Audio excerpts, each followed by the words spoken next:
Anyone who has driven an A8 knows that land that hasn't been plowed for years is not only moist but also requires less effort. Even the tractor operates in high-speed automatic mode throughout. Just because I dressed as a male technician, in order to carry on the great legacy, I am determined to save beautiful women from danger. In the evening at the rental building, I was scrolling through Douyin when my phone suddenly rang. Since I had the day off, I reluctantly answered the call. Xiaoyi, come to the store quickly. A customer specifically requested your service, but I'm off today and not working. I replied unwillingly. The boss said if you don't come, your salary will be deducted. And just to let you know quietly, the female customer who specifically requested you was very beautiful. I felt a bit gloomy, wondering why the front desk girl had to tell me this. Well, whether she is beautiful or not doesn't matter, considering that my salary would be deducted if I didn't go. I decided to work overtime. As soon as I walked into the lobby of the Dream City foot massage shop, the front desk girl immediately informed me that the customer who specifically requested me was waiting for me in room 15. I thought, could it be one of my regular customers?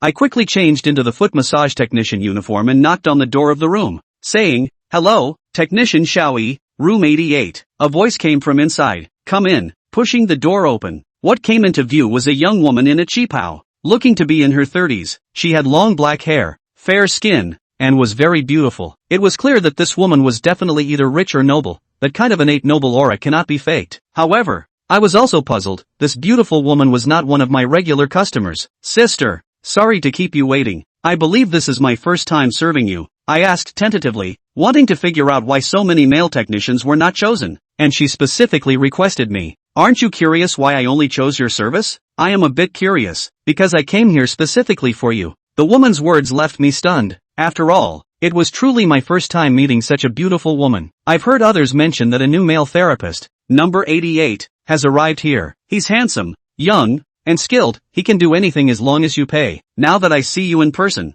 you certainly didn't disappoint me. Wow, a 180 centimeters sunny boy. I like it. The mature woman chuckled, her every frown and smile exuding charm. "Sister, who told you such nonsense? It's simply ridiculous," I said helplessly. "I've been reborn into a family with debts. I'm really too poor. I earn money, but it's not that exaggerated, okay? At least I sell my skills, not my body. However, I've only been in this dream for a little over a month, and because of my looks and skills, I've accumulated quite a few loyal female customers. It's normal for this beautiful woman to learn about my situation from a friend. Little brother, you weren't supposed to work today, but I called you over. I hope I'm not interrupting your date with a little girlfriend?" "Sister, I don't have a girlfriend, so there's no interruption. It's my honor to serve you." "Such a handsome sunny boy, without a girlfriend," the woman said, glancing at my thin yet youthful figure, secretly swallowing her saliva. "Little brother, come and take off your nail polish." "What? Take off my nail polish?" I was instantly stunned. "What are you dawdling for? Do you want me to do it for you?"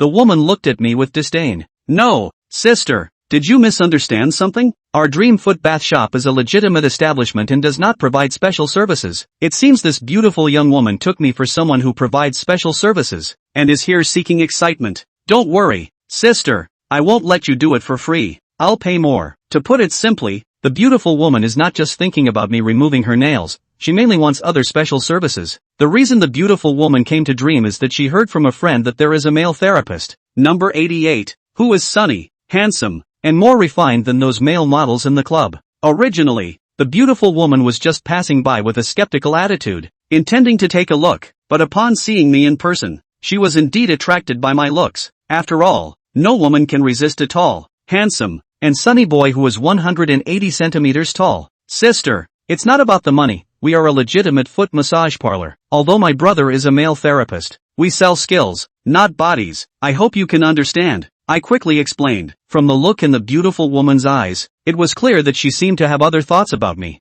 I had long since gotten used to this scene. After more than a month in Dream City, many female customers had their eyes on me, as if they wanted to devour me. "I'll give you 5,000, is that enough?" the beautiful woman directly offered. I refused, as she probably thought it was just a matter of not enough money. "If 5,000 doesn't tempt you, how about 10,000? She continued to raise the offer. I quickly put on a smiling face and said, "Sister, the checks are so strict now, who would dare to break the law? We are all good citizens who abide by the law. Although 10,000 is very tempting and I do need money, I can't dare to break the law. If I really did that and the police raided me, it would at least be a 3-year minimum sentence, and that would be a big deal. Given my current family situation, although I am extremely short on money, I don't want to lose this high-paying part-time job as a male masseur over 10,000 yuan. Seeing that I seemed indifferent to money, the beautiful woman was somewhat speechless. 10,000 yuan is enough to hire a male model for 2 days and 2 nights elsewhere. Yet this little guy actually refuses. This also piqued her interest in me. Alright,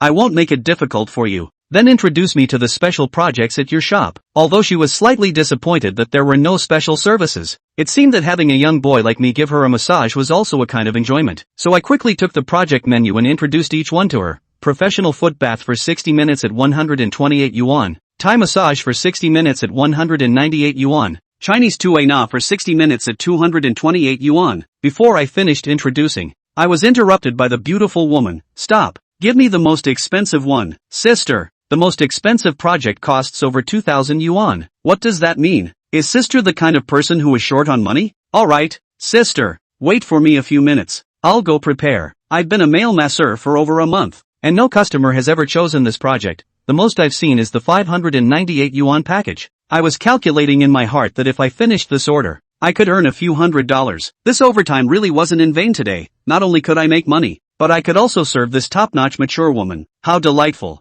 After I reported the project requested by the beautiful woman, it aroused the envy and jealousy of the front desk lady and other male and female technician colleagues. Wow, Xiao Tsai has only been here for a month, and these female customers are crazy for him. Sigh, who can blame him for having such a handsome face? I just smiled at my colleague's words. Being good-looking isn't my fault, okay? After all, this is a society that values appearance above all. After preparing everything, I returned to room 15. The beautiful woman had already changed out of her qipao and into the specially designed outfit of the foot massage shop. Her perfect figure was faintly visible under the shop's special attire, emphasizing a sense of hazy beauty. This made me unable to help but swallow, and although I had some thoughts in my mind, I was very honest with my hands, afraid that if I wasn't careful, I would provoke the beautiful woman's dislike and miss out on such a high-quality client. The beautiful woman unknowingly fell asleep. When she woke up again, the time on the clock was nearing its end. So comfortable, you can even hypnotize. Your technique is no less than that of the top technicians in high-end clubs. She stretched lazily, feeling completely relaxed.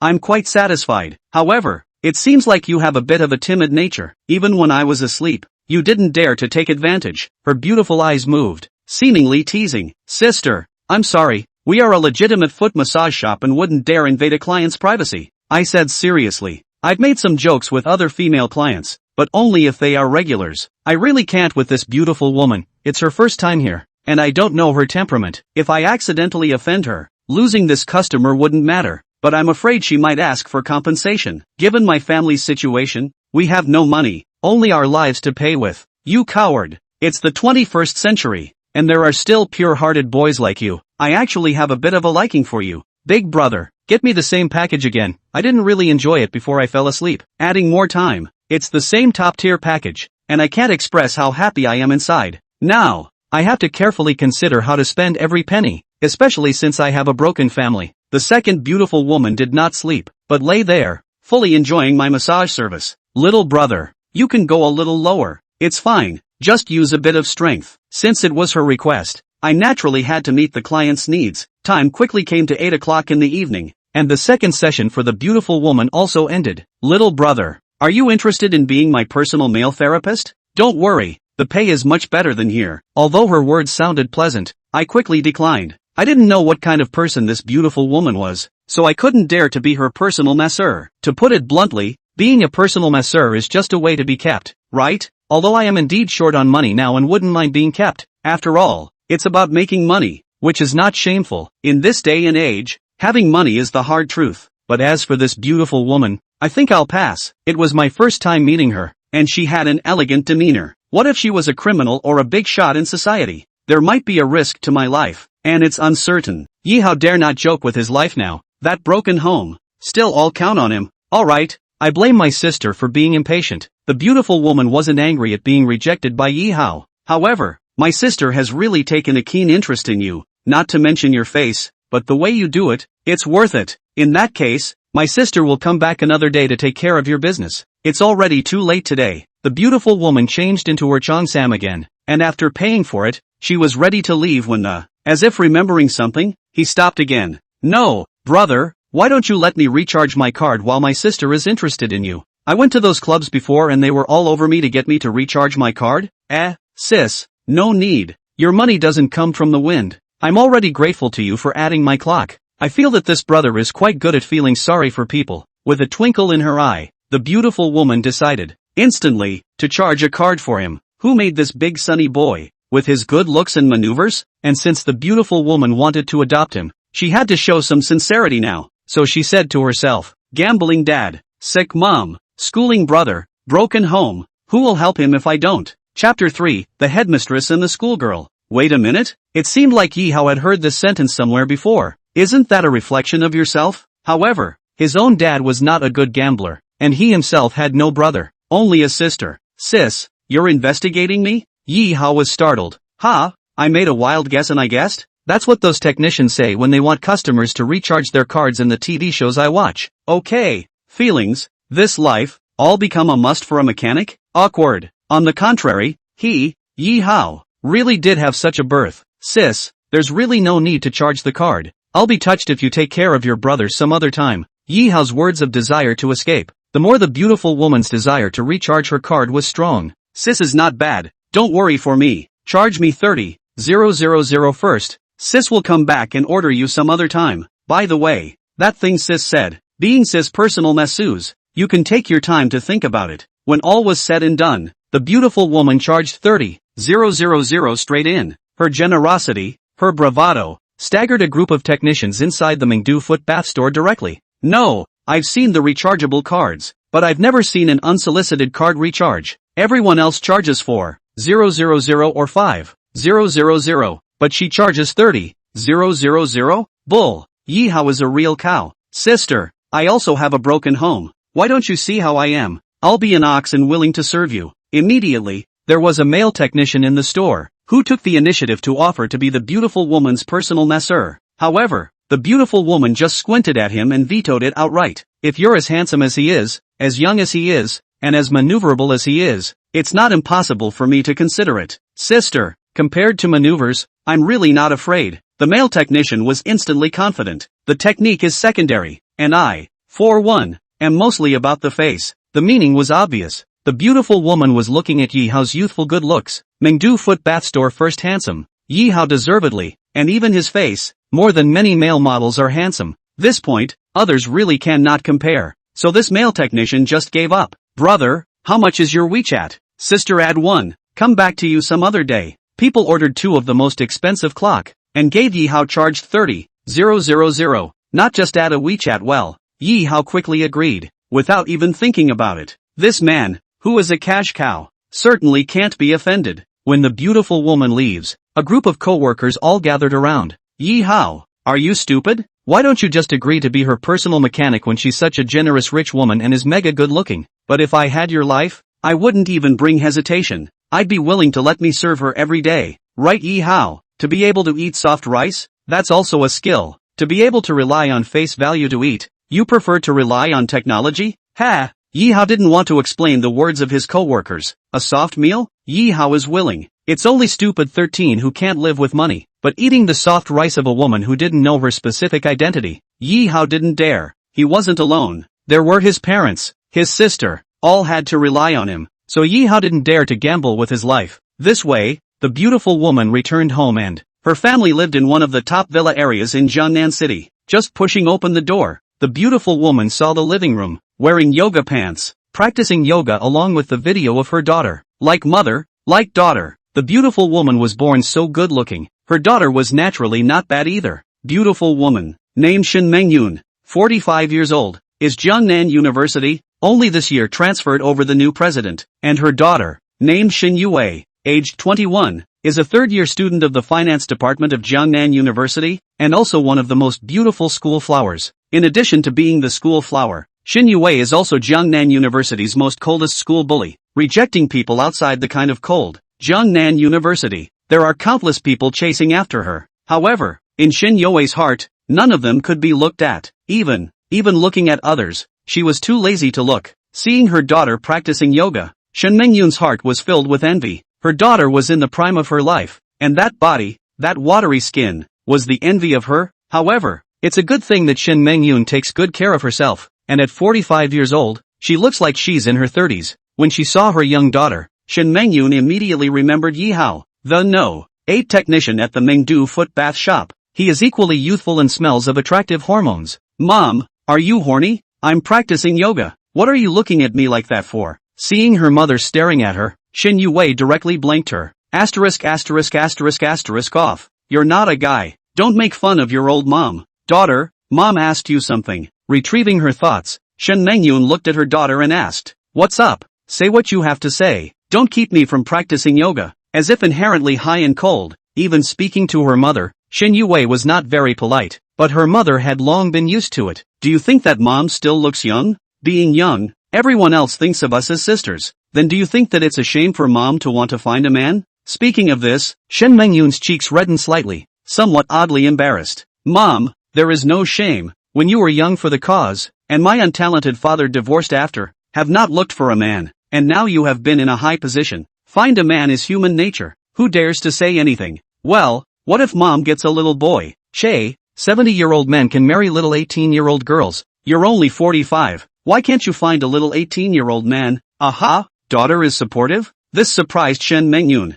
Good. I don't care what others say. I'm relieved that you're supportive. Daughter. As if she had made a certain decision in her heart, Shen Mengyun's idea of adopting Mengdu No. 8 technician Yi Hao became stronger and stronger. Anyone who goes to work in a place like that must be in it for the money. And she, Shen Mengyun, is not short of money. Yi Hao's face value, as well as his techniques, made Shen Mengyun very satisfied. Consider it for her own enjoyment. Smashing money, she had to get her hands on Yi Hao. Thinking of this, Shen Mengyun licked the corners of his mouth. His appearance was very keen. Mom, is it possible that you really have a crush on someone? No, no, no. Mom just said it off the top of her head. Okay, Mom, you can do whatever you want anyway. You're 45 years old. You'll be old if you don't get crazy. Good. My daughter's line. If you're not crazy, you're old. It really touched Shen Mengyun. Yeah, she's 45. She's never been touched by a man, except for her ex-husband's brother. But that was over 10 years ago too. Come to think of it,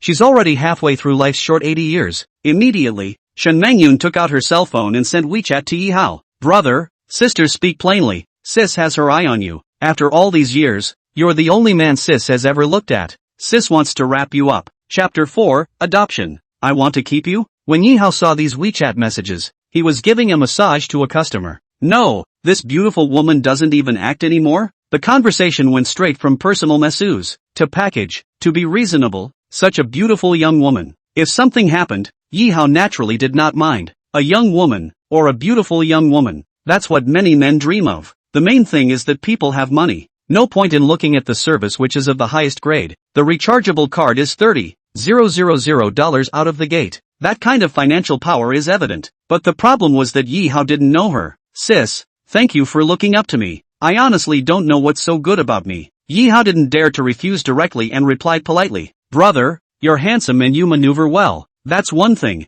You're simple and kind. That's two. Wait, handsome? Yi Hao could admit it. But simple? Kind? Yi Hao didn't dare to boast. When he massaged her, the reason why he was moderate and didn't dare to go overboard was that he was just not familiar with her. If you are familiar with it, you see Yi Hao mooching not. Also, do not take the initiative to call her to recharge the card. That is also Yi Hao afraid to cause customer resentment. Just really think Yi Hao does not love money? In his current family condition, even if a dime fell on the ground, Yi Hao would not hesitate to pick it up. Yi Hao thought, simple, kind, it really doesn't matter to him. Seeing that Yi Hao didn't reply for half a day, Shen Mengyun sent another sentence over. I know you're short of money when you go to work in a place like a foot bath. You just say straight, what price do I need if I adopt you? You directly open a price. Sis feel appropriate if it becomes. No, this young woman is really bold. Yi Hao could only sigh that it was good to be rich. Sis, it's not the price. At the very least I have to get to know you first, don't I? Oh,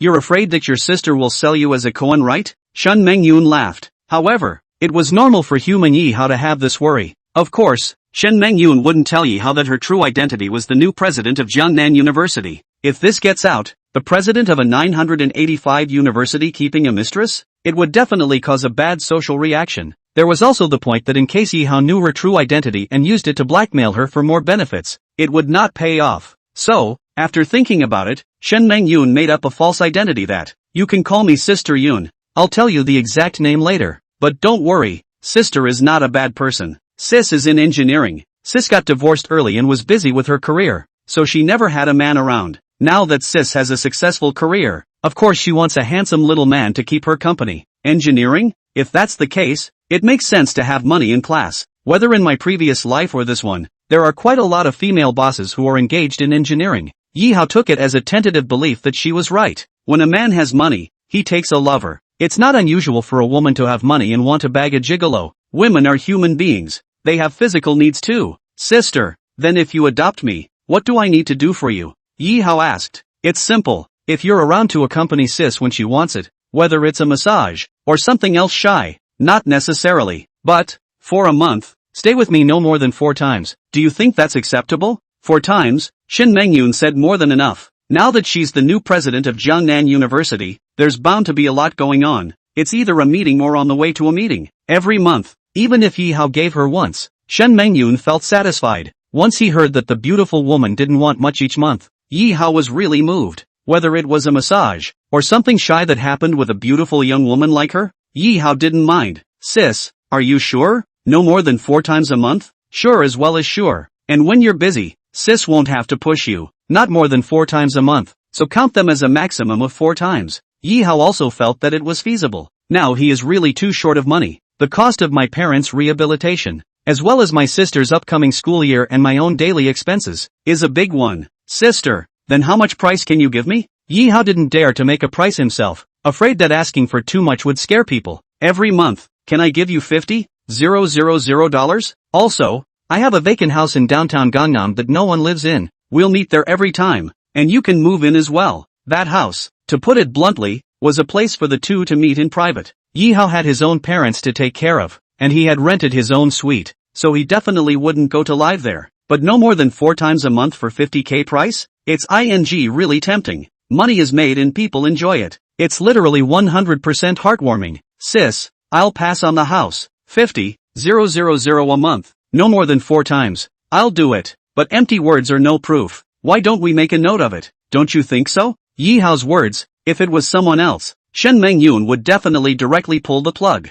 Who is she? She's always been a man of her word. How dare she ask for a note? But it couldn't be helped. Who made Shen Mengyun still favor Yi Hao? Oh, stinky brother, so afraid of sister snubbing you ah? As a sign of sincerity, my sister will give you this month's money first. Just after saying that, Yi Hao immediately received a WeChat transfer of 50,000. No, it's $50,000. You're just going to give it to Yi Hao so easily. Yi Hao felt very dreamy. That's too nice of him, isn't it? Sis, you don't even know my identity. Aren't you afraid I'll abscond with the money? This is the age of the internet, and for this small amount of money, I believe you will not and dare not. Of course, there's something else Shen Mengyun didn't say. No one would dare do that in front of her, although she was a womanizer and seemed kind. At the age of 45, she was able to become the president of Jiangnan University, so she had superb means. Really want to offend her? A foot bath store technician is just a foot bath store technician. Shen Mengyun wants to take it down. Simple and easy. The air was suddenly quiet. Having lived 2 lives, Yi Hao could also tell from just a few words that this young woman called Sister Yun was definitely not simple. But I'm a little curious after you said that. Why don't you introduce yourself and let me get to know you as well? Sis, my last name is Yi, name is Hao. I'm 20 years old, a full-time mechanic. My family is really poor, so I came to this business. Yi Hao hid his identity as a sophomore at Jiangnan University. Are you kidding? 985 college students. That's all backbone. If word gets out that he's someone's gigolo. Although Yi Hao didn't care about other people's opinions, his parents certainly did. This kind of unclean money, with the kind of feudalistic thinking of his parents, would never let him earn it. The parents might even prefer not to treat the disease rather than have him be a lover to someone else. Giggle. 20 years old. No wonder you look so young. Sister likes tender ones like you. Motivated. The two just hit it off and settled into a lover's relationship. Then, brother, you can quit your job as a technician at the Mondo Footbath. I don't want my boy to still be touching other women every day.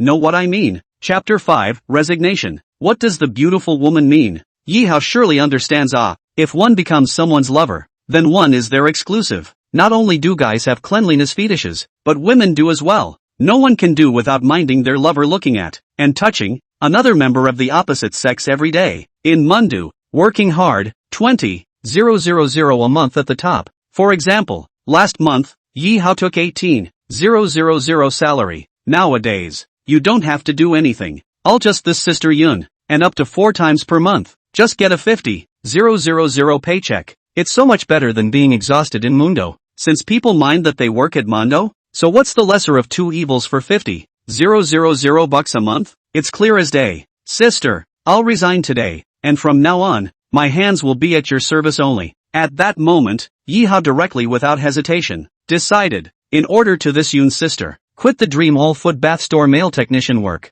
Well, good girl, that's a good sisterly baby. On the other side of the phone, Shen Mengyoon laughed heartily. Finally, she could have a little man all to herself. By the way, brother, since you're quitting your job, go return the 30,000 membership card I charged for you earlier and then keep it for yourself. Sister is kind of sincere enough for you, isn't she? It's not a matter of enough. It's just not enough, okay? At 2200 hours p.m., after Yihao finished serving the last customer on his hands, he went to find the boss to return the membership money that the beautiful woman had charged earlier. Luckily, when Yihao went to the owner to get a refund, the owner was very generous and didn't even say much, so he just refunded it. The boss's directness really made Yihao a million times confused. Are you confused? A weekly pickpocket like me would even take the initiative to refund a customer's money for recharging his card? Yihao nodded his head. Indeed, he was a bit puzzled. That beautiful woman, when she came here, drove a car that was in the millions. That's not important. The main thing is,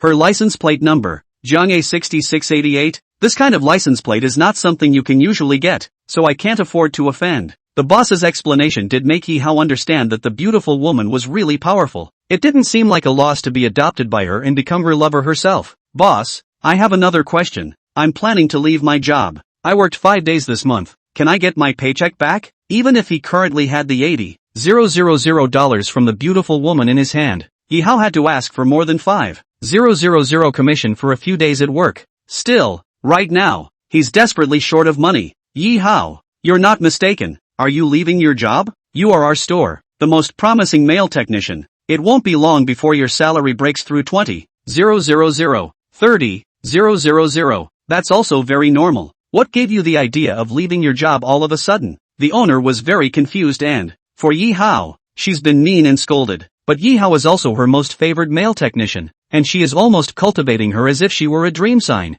Yihao actually said he was leaving his job? What?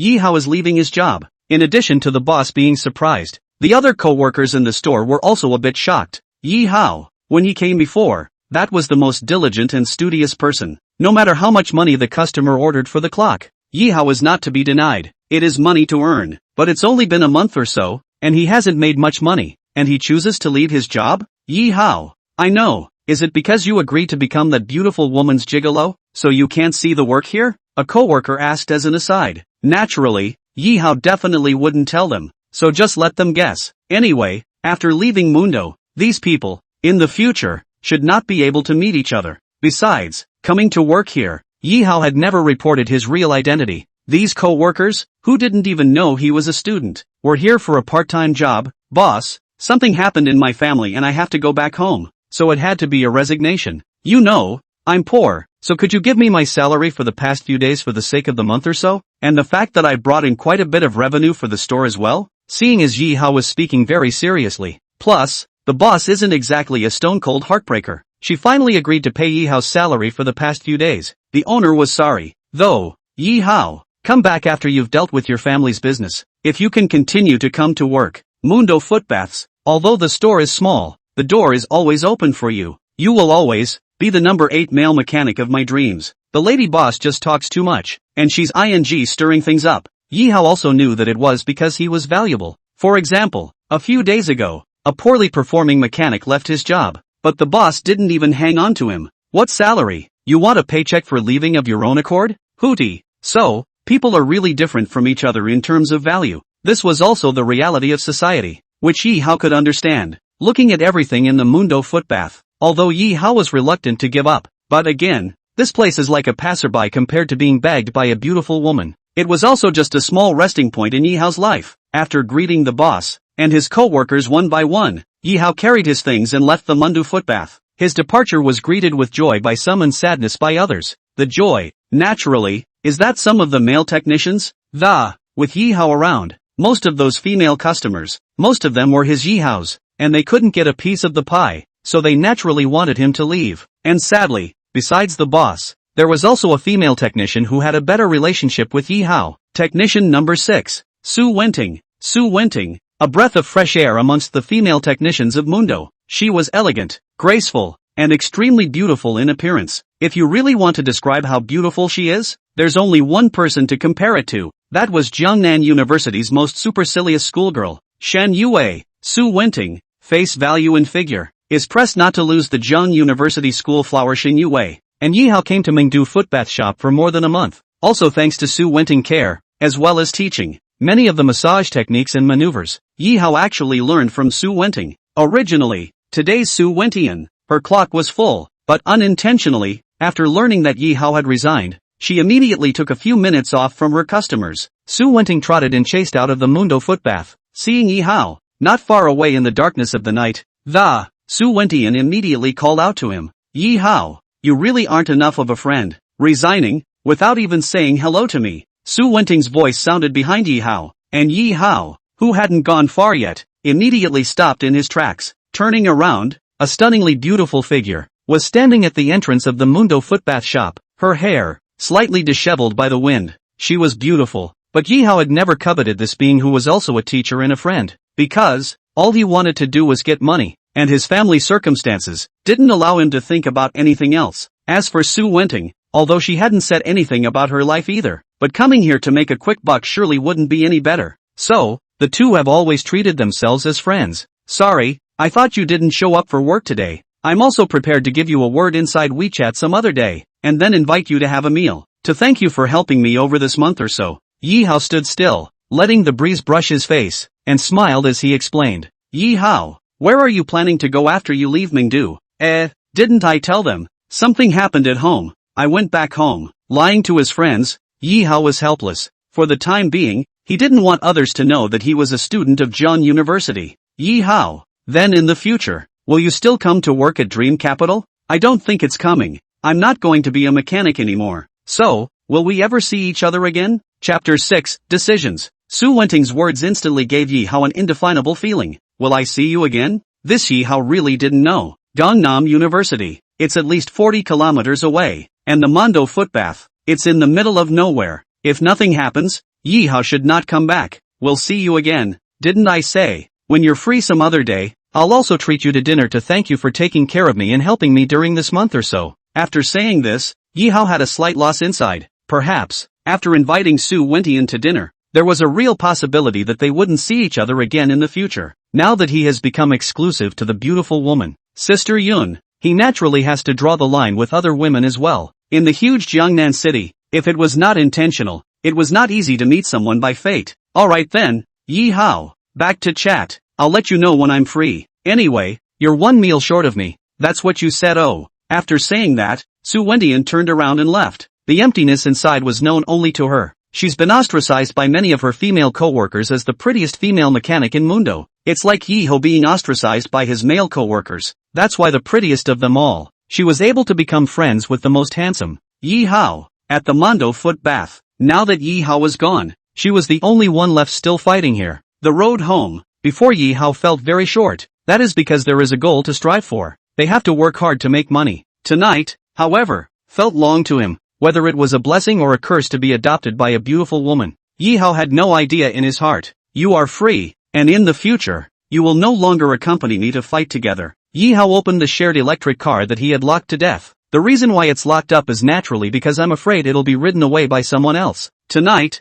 or even later, he might not ride an electric bike again. Solely, let it go free. Stopping a cab, Yi Hao headed towards the rental house with his parents. By the time he got home, it was 2300 hours p.m., having just arrived at the door, before Yi Hao could open it. Then he heard the house, the sound of his parents talking. Children's father, why don't we go back home to the countryside to recuperate? One more day we stay here is one more day of stress for Hao. Look at him this winter vacation. Every day early morning and late at night, for this family to worry about. When the mother, cannot be good. A choking sound rang through the room as he spoke. It was a mother's cry. Okay, we'll go back to our rural home tomorrow. It's all our fault for being useless, favoring both Xiao Hao and Nui Nui to fall ill when they needed us the most. The burden of the whole family has fallen on Xiao Hao, who is also only 20 years old. It's not easy for me as a dad. As he spoke, his father's voice, too, went hoarse. Daddy, Mommy, ooh-hoo. Nyan doesn't study anymore.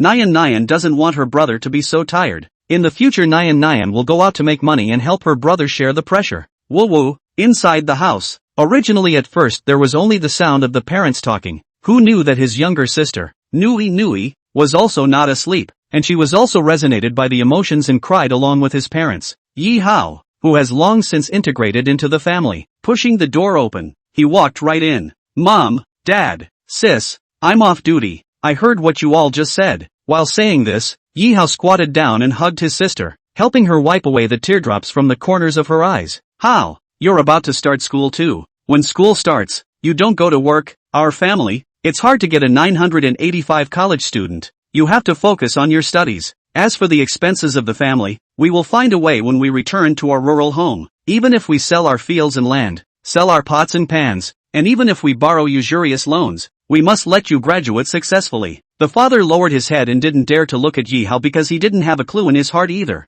If you can smash the pot, the previous 200,000 yuan of treatment costs will not want Yi Hao to jerk online loans. Dad, Mom, you're not allowed to go back to your rural home. If you go back, with your health and no one to take care of you, I will be even more uneasy and have to worry about you all the time, and it will affect my studies even more. Yi Hao's voice, although loud, moved the parents. Brother, Nui doesn't study anymore. Nui can take care of her parents in her hometown while earning money and sharing the stress for you. Looking at his 10-year-old sister's innocent and well-behaved face, Yi Hao gently embraced her into his arms. Nonsense, you're only 10 years old, and your brother would rather not read himself than let you read. Besides, you guys should hear me out first. That job before, early mornings and late nights, it did make you guys worry, but now I have found another easy job that pays a decent wage and is enough to cover our family's expenses. So none of you need to go back to your rural homes. Whether she was working at the Mondo foot bath before, or now she's being kept by a rich woman. Yi Hao wouldn't even tell his parents or sister.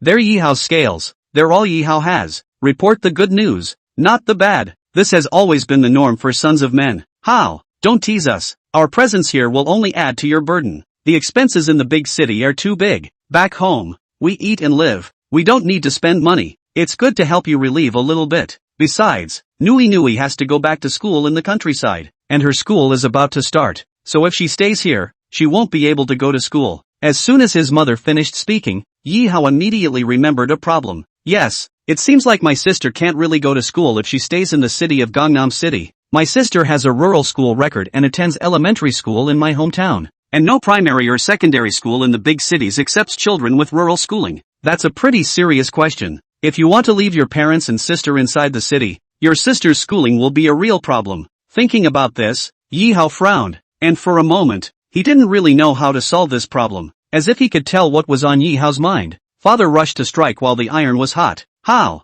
So, we're going back to the countryside tomorrow, so don't stop us. Mom and Dad know you're good at piety, but don't you worry, Mom and Dad will have no problem taking care of themselves even if they have mobility problems again. We go back, and it's also easier for Nui to read. Just stop being stubborn. His father's words made Yi Hao's heart fall a little short. Is it really possible to send your parents back home to the countryside? How can they be trusted with that body? After thinking about it, he had to give his parents security since he wanted them to stay. Mom and Dad, if I have a way for my sister to stay in town and go to school, will you be able to stay here? Xiao Hao, don't think about it. That's not realistic. How can a school in a big city take in children from rural people like us? Mother shook her head. Nui can't go to school here. That's one thing, and the other is that we really can't bear to let you worry about it, and we want to take the pressure off of you, with you going to school, working part-time, and taking care of us, so it's better for us to go back home. Look at the righteousness of my mother. Yi Hao decided to make one more effort.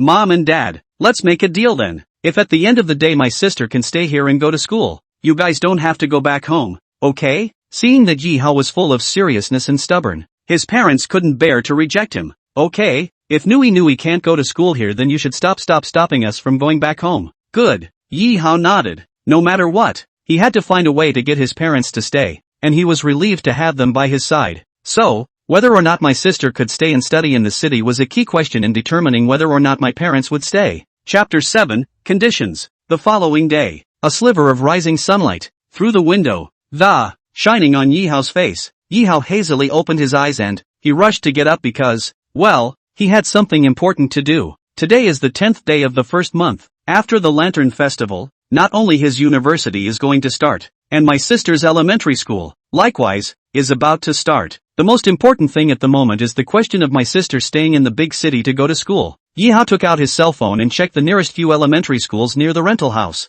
From inside several elementary schools, Yi Hao saw their enrollment brochures. Hope Elementary School, Gangnam City. Admission requirements.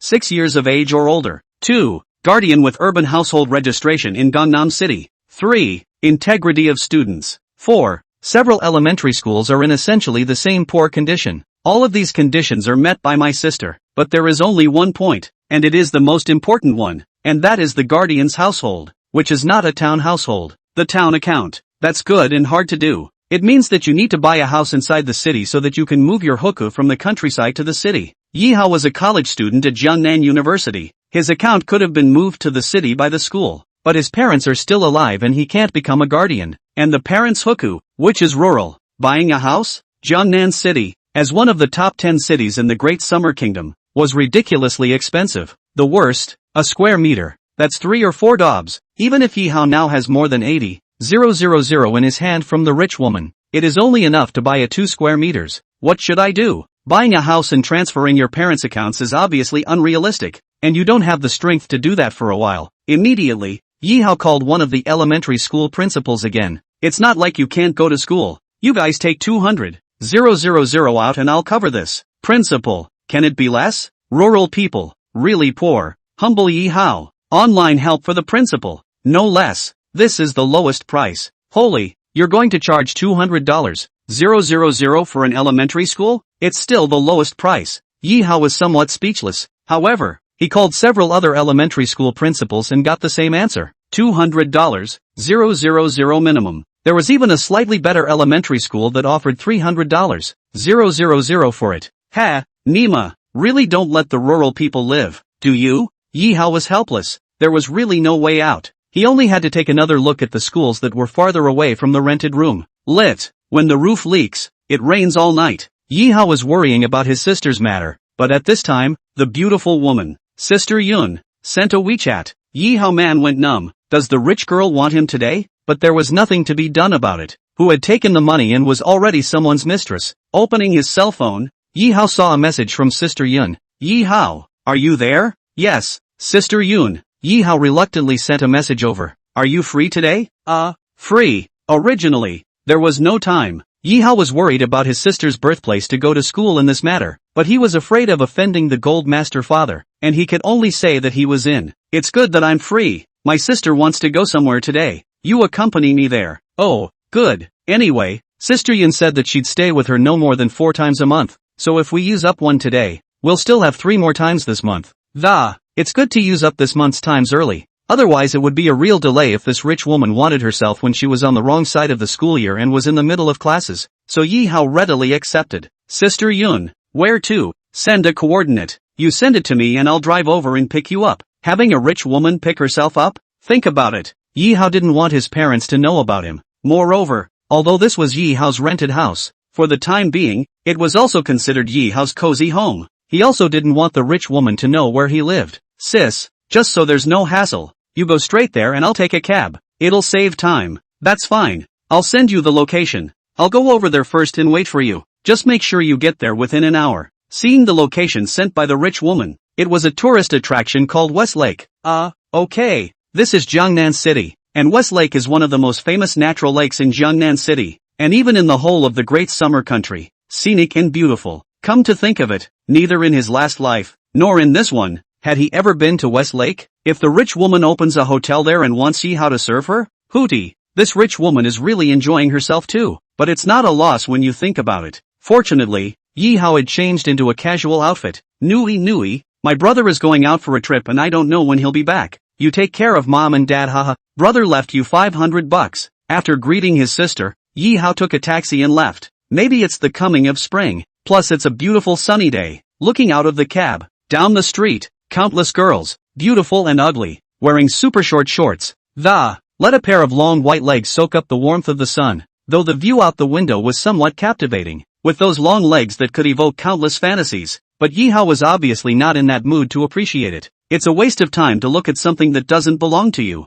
but the book was right about one thing. Jiangnan produces beautiful women. Rental near Jiangnan University, 40 kilometers away to West Lake. On the road, Yi Hao kept urging the driver to speed up. Fortunately, in less than an hour, Yi Hao arrived at the location that the rich woman, Sister Yun, had sent. On a first date with a rich woman, naturally, you can't be late. After all, she was Yi Hao's money tree. When we get to the entrance of West Lake Park, Yi Hao raised his eyes and looked around. Except for a pair of loving men and women holding hands after there was no rich woman in sight. Was about to pull out my cell phone and ask about it when a charming figure walked towards him. The visitor wore a visor, a pair of black sunglasses, and his face was covered by a mask that, if not for the fact that she was wearing a wraparound skirt, revealing a pair of white legs, Yi Hao wouldn't even know if she was a man or a woman. Covering your head so tightly on a hot day? Seemingly, only celebrities do this. After all, I'm afraid of the paparazzi. Yi Hao, who was uncertain, looked at the visitor and, when she removed her mask and sunglasses, Yi Hao could see the fair face of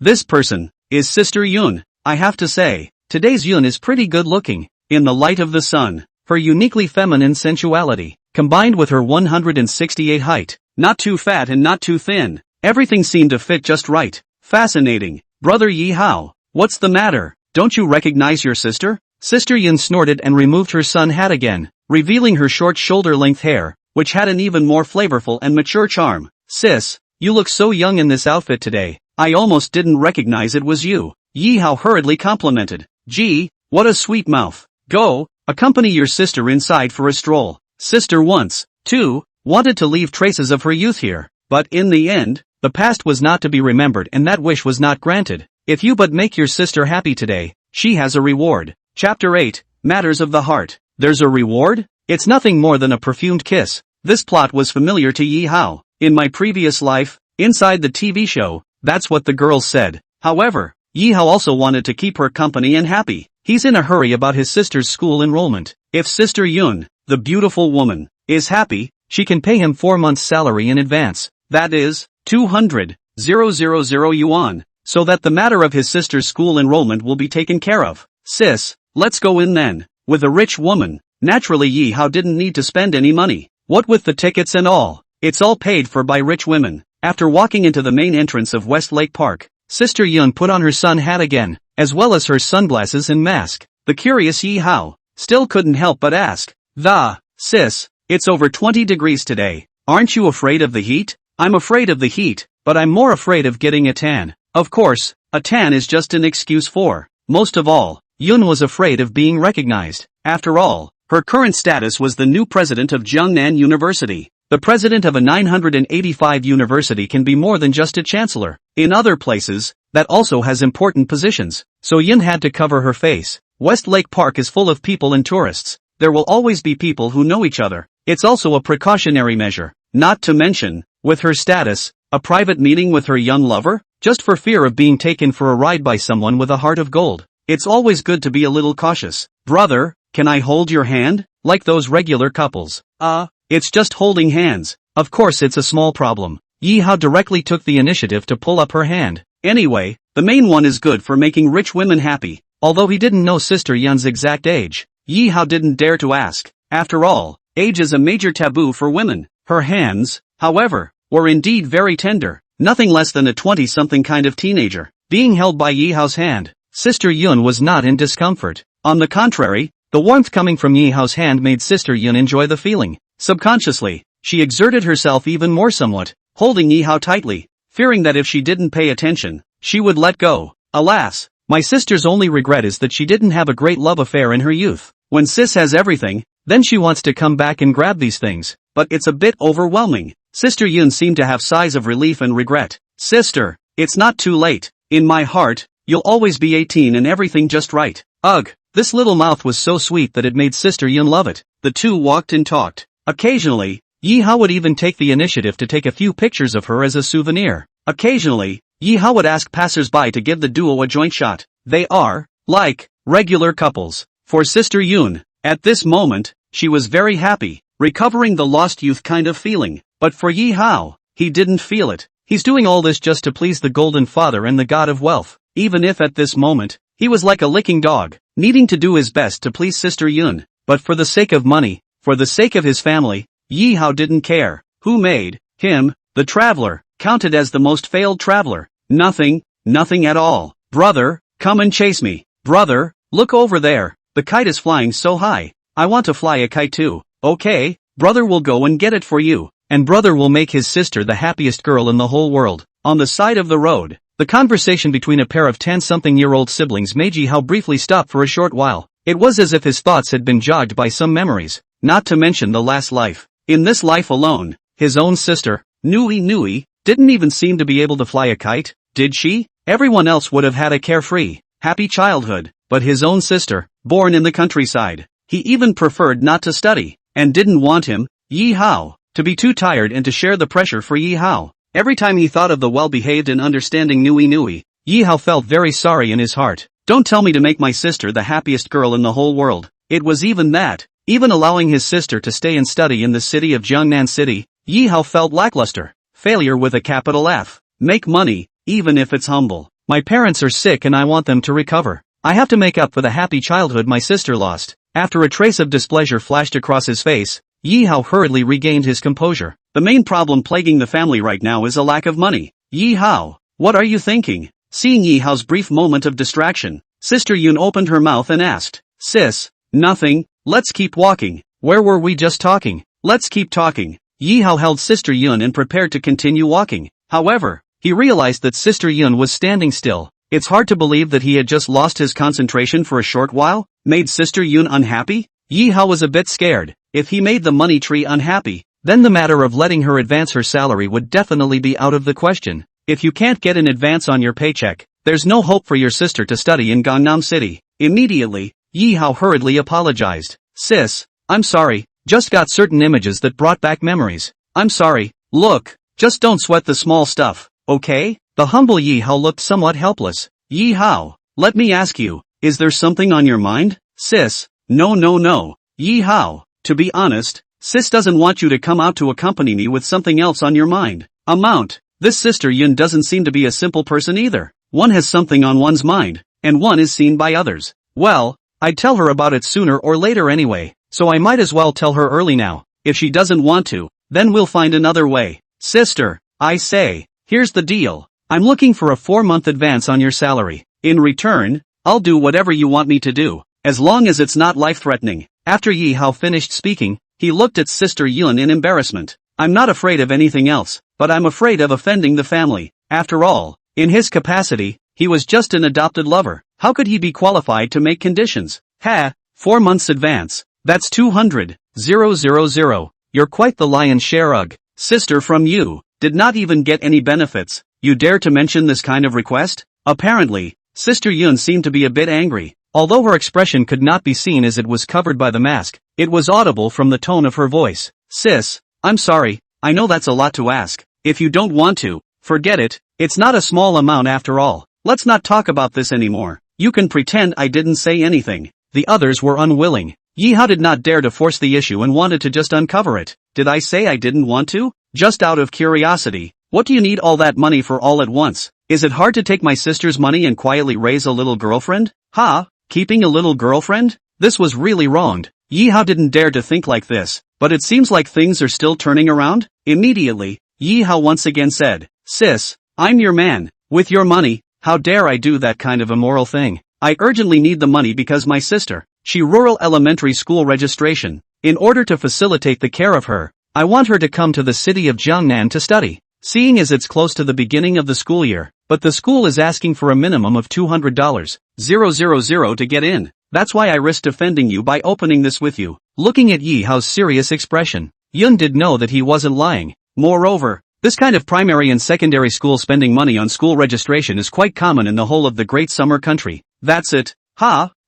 Yeah, I thought it was something big. Chapter 9, I don't want to do that today. No, what's this Yun's tone? Yi Hao was confused. That was a big deal for Yi Hao. After all, he had no connections, and no money. Sister Yun was unimpressed. This matter, it's wrapped up in me. Directly, which school does your sister want to go to? Wait a minute, Sister Yun is sounding like she can fix it? Still not picking a school? Let's give her the benefit of the doubt. Yi Hao casually reported a school. Jiangnan City Love Primary School. This school, although not the best elementary school, but close to Yi Hao's rental house, just a kilometer or so. The proximity makes it easier for my sister to come home from school. Jiangnan City Love Primary School, right? Sister Yun made sure once more.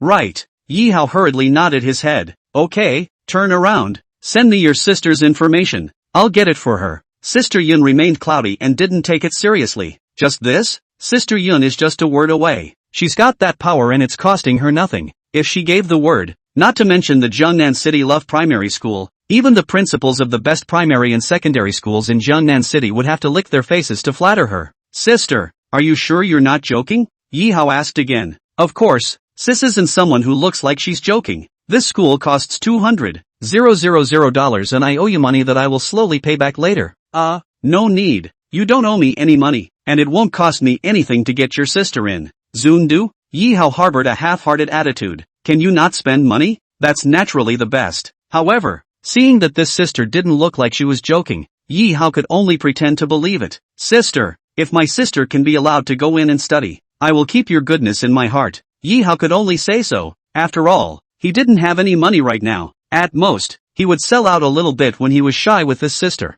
You are my person. Your sister is my sister. You don't need to take it to heart. Sister Yun remained calm. No change of expression could be seen on her face. It was as if this matter, to her, was nothing at all. But her words, your sister is my sister, made Yi Hao somewhat slightly touched. After thinking about it, Yi Hao made a decision. Sister, I can't repay you for your kindness. I can only send my fledgling body in thanks. Don't worry. This time, not counting the number of times, my brother gives you a free ride. Yi Hao had just finished speaking. It directly made Sister Yun snort and almost burst out in laughter. Looking towards Yi Hao, she snickered. Yo, sis hasn't even taken the initiative to bring it up, but you want to eat sis instead?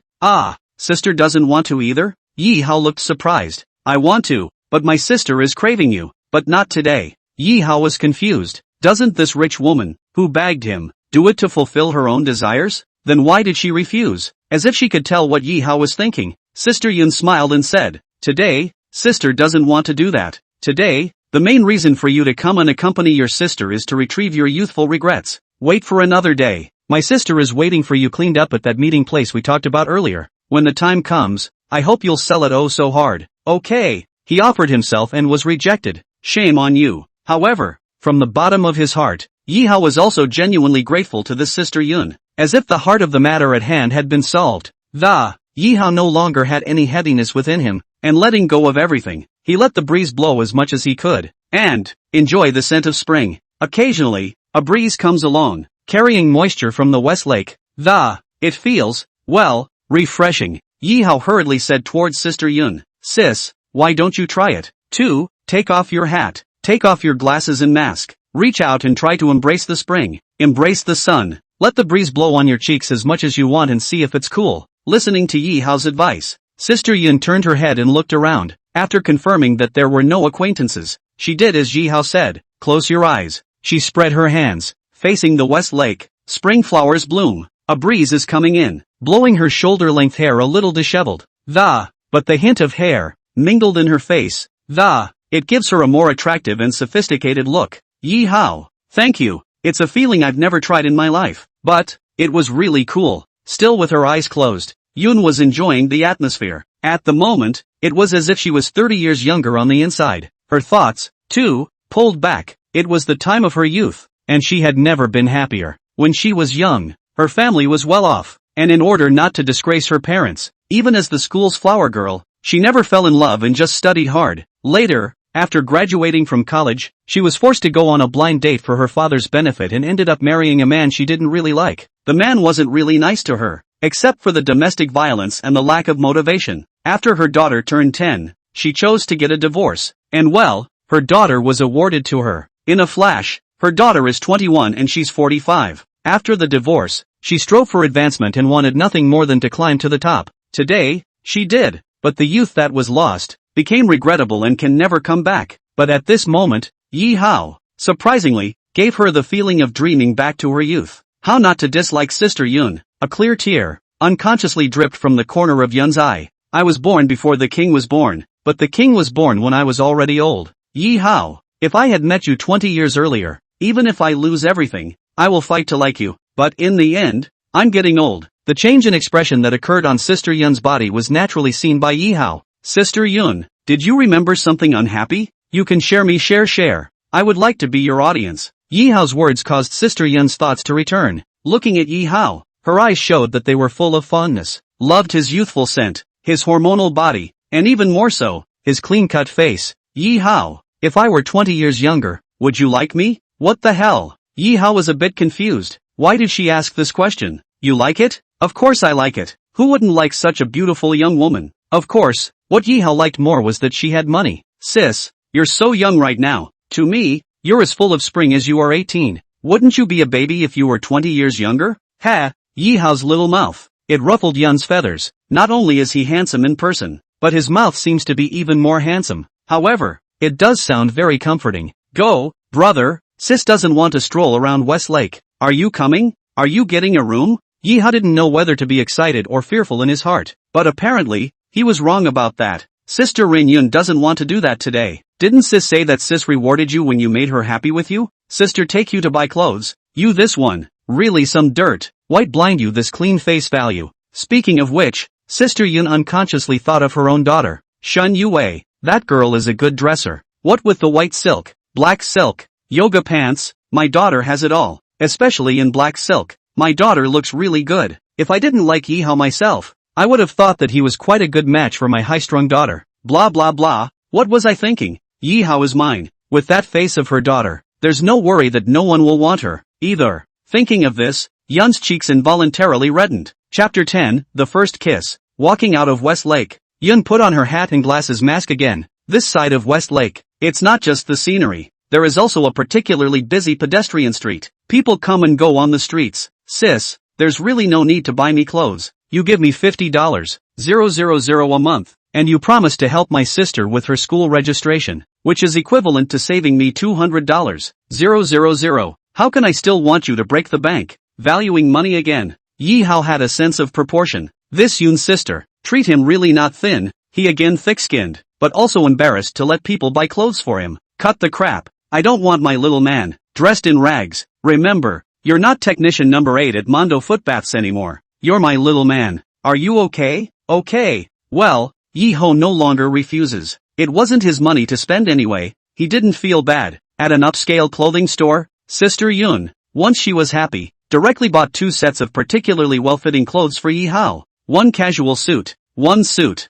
It cost over $20,000. It's really good to have money. By the way, since you have a sister, I'll buy 2 sets for your sister. 2, consider it a gift from me, a sister, to her. Originally, Sister Yun wanted to say auntie, but in front of Yihao, she wanted to act tender. Yihao hurriedly refused. How could he continue to let others break the bank? But in the end, he's just a small-time lover. That's why it's impossible to persuade Sister Yun. In the end, Sister Yun bought 2 sets for Yihao's younger sister, Nui, as well, spending more than $10,000. Go change into it and try it on. I'll see if it's handsome. Yihao, who had changed into a suit and casual clothes, it was really close to blinding Yun's eyes. That clear, childish face. It almost made Yun unable to resist a few kisses, but there was no way around it. The streets were crowded and to avoid gossip she stopped. What do you want to eat? Tell sister. This side of Westlake is home to several famous cuisines. Sister Yun had just finished these words when her phone rang. She was called for a meeting near the beginning of the college year. Sis, if there's something you need to do,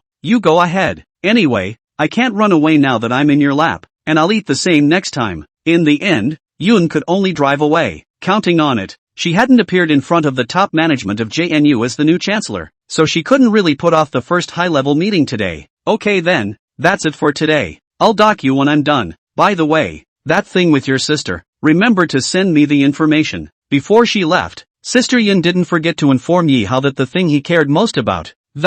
This touched Yihao inexplicably. Sis, wait a minute. Ha! Yihao was directly on her car window and, lifting Yun's mask, he kissed her on the mouth. This time, Yihao volunteered, and his first kiss in this life. In 2 lifetimes, other than her parents and family, no woman had ever treated Yihao so well, even if this woman, gluttonous of her own body. But what's the harm in a kiss? Have to say, Sister Yun's lips, they really smell good, and the temperature coming from Yihao's tender face nearly made Sister Yun addicted. After a long time, Sister Yun pushed Yihao away with some reluctance and, stinky brother, it's time for my sister to go. don't fall in love with your sister. By the way, after saying that, Sister Yun drove her car and took off. Meh, in love with you? Never. Falling in love with your money, that would be. A thought flashed through his mind internally, and Yi Hao quickly regained his composure. Looking at the several bags of clothes in his hand, Yi Hao still felt a little dreamy. In his last life, when he reached 30, his ultimate dream was to bag a schoolgirl-level beauty. Naturally, his ability is limited and he has accomplished nothing, so this has become empty talk. But in this life, the inverted Big Dipper,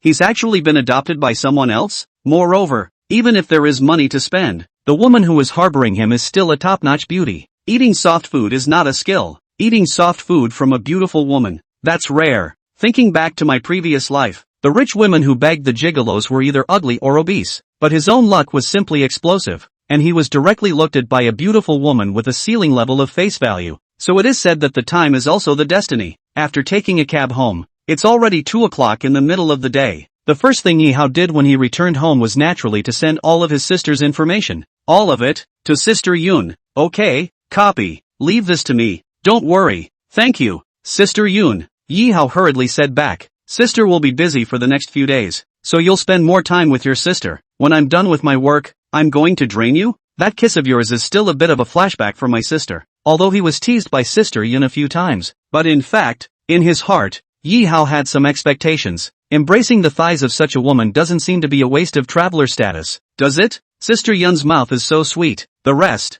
needless to say. That body, that face, it's obviously very charming. Brother, you bought me new clothes? My sister was as happy as a baby when she found out she had new clothes. Oh, she would have been a child. Nui, go try it on and see if it fits. When his sister came out wearing the new clothes that Sister Yun had bought, she simply stunned Yi Hao, as well as his parents, who were also a bit surprised. Proper Disney princess at large. My sister is so pretty. The little girl is really happy today. She hadn't worn new clothes in a little over 6 months. But then, thinking of this condition of my own, the 10-year-old inamorata became depressed again. Brother, you shouldn't waste your money. Nyan still has plenty of clothes. Why don't you go and return the clothes? More than new clothes, Nui just wants her brother to be a little bit happier and less stressed every day. This kind of talk, but anyone who is a brother, who is not confused to hear it. Yi Hao dotingly touched his sister's forehead. This sister, who knows so much that it hurts? Yi Hao inwardly swore secretly once again. After having money, he must let his parents, his sister, live the happiest life. But he did explain to his sister that, my brother didn't buy it. It's a gift from a big sister to start your school year. Look, brother has new clothes too. That big sister, not only giving you new clothes, but also making it possible for you to study in Jiangnan City. Yi Hao's words, when the parents heard them, they couldn't help but be even more excited. How? Are you telling the truth? Can Nui read here now? For parents, heavy, repressed for too long. This is kind of great news, so of course Yi Hao had to tell them first. Alright. Yi Hao nodded. He believed that Sister Yun wouldn't lie to him. Brother, that big sister, is she your girlfriend? Isn't it? I'm going to have a sister-in-law? Chapter 11, The Thrill. Don't be ridiculous, brother, on this condition. Where would I dare to find any girlfriend? That big sister is my boss now that I'm back at this job. Yi Hao hurriedly explained heartily. Yun is not his girlfriend. If you really want to count, then she's her top dog, and she's just someone's gigolo. How? What kind of job have you changed now, anyway? Mother was curious. Same as before. Still in the service industry. Before it was serving a bunch of people, now it's serving the boss alone. Yi Hao's explanation made his mother a little cloudy. Yi Hao had previously worked part-time in a foot bath store, and she didn't know about it. How? So in the future, will you still go out early and come home late? You'll be starting school again soon, so doing this job won't hold you back from your sophomore year, will it? My father followed suit. It was hard for his family to produce a 985 college student, and he would prefer his son to graduate successfully. Don't worry, there will be no delay in school. Anyway, this boss has money now and pays me a lot more than I used to at that company. Just stay by my side and get well. Don't always think of going back home to the countryside. You guys being there for me is what helps me the most. As for whether it would delay his studies, Yi Hao didn't have a clue in his heart. Anyway, what was agreed with Sister Yun was that she would accompany her at most 4 times a month, and when Yi Hao was really unavailable, Sister Yun wouldn't force her. This makes the probability of delaying your education not too great. The main thing is, it's not good to take a leave of absence from JNU. Academics, in turn,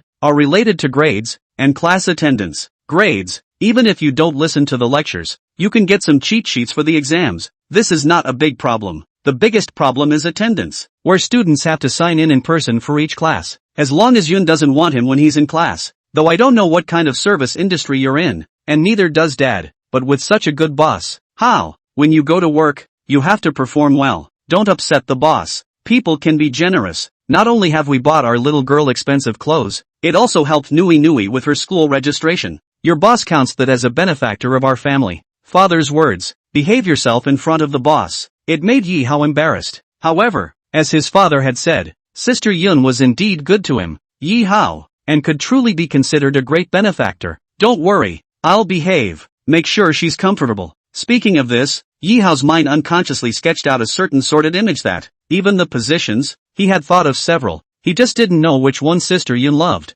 If you've never eaten pork, you've never seen a pig run? Though I'm still a virgin. But the Island Education movie, the previous life that still saw a lot. Sister Yun, aren't you going to drain me? When you're done over there, don't worry, I'll make you comfortable. Thinking of this, the corners of Yi Hao's mouth rose slightly, and a bad smile surfaced. But it was really embarrassing to think about that in front of my parents. In front of my sister. Yi Hao quickly regained his composure and stopped letting those chaotic thoughts fill his brain. It was supposed to be, like, a good day. If my sister can stay in the city and go to school, then my parents won't have to go back to their rural home. Yi Hao was planning to order a few small dishes to celebrate, but coincidentally, technician number 6 at the Mondo footbath, Su Wenting sent a message. Yi Hao, didn't you say yesterday that you were going to treat me to dinner? I'm not working today, I just happened to be free. Su Wenting, when he was in the Mengdu footbath store, he helped Yi Hao a lot, and the two of them were also teachers and friends. When Yi Hao left last night, he did say that he would treat her to dinner as a token of appreciation.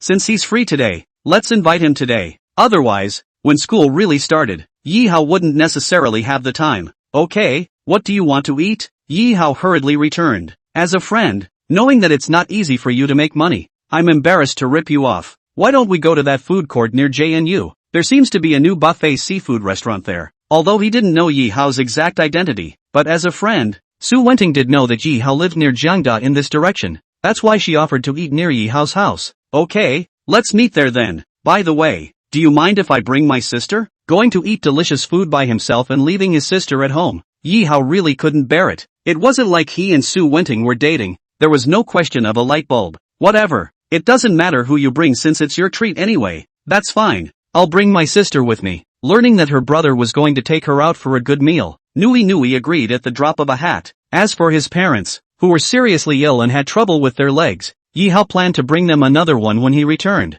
The food street near Jiangda University is just 1 kilometer away from Yi Hao's rental room. Yi Hao took his sister and rushed over first. On the way, Nui Nui couldn't help but be curious when she saw so many strange and weird things like a country bumpkin going to the city. It was her little girl's nature. I don't blame her. Born and raised in the countryside. This winter vacation for the first time to Jiangnan City. This big city. And once you come to the whole day shut inside the rental house to take care of parents. Yi Hao and work in the foot bath store. Doing the math. I haven't really taken my sister out for a stroll. Looking at his sister's unseen appearance, Yi Hao had a hard time in his heart. He was a failure as a brother. Indeed. Nui Nui, what do you like? Brother will buy it for you. Nyan don't want it. Nyan just ran over to see it because she was just a little curious. Nyan don't like these things. The well-behaved and understanding Nui Nui, even more so, made Yi Hao a little heartbroken. Nowadays, with over $80,000 on myself, and those things that my sister looked at were all toys that were sold at roadside stalls and were not worth anything at all. Yi Hao did not allow his sister to refuse, and he bought everything that his sister touched. This action of his directly scared Nui Nui from looking and touching. Brother, don't waste your money.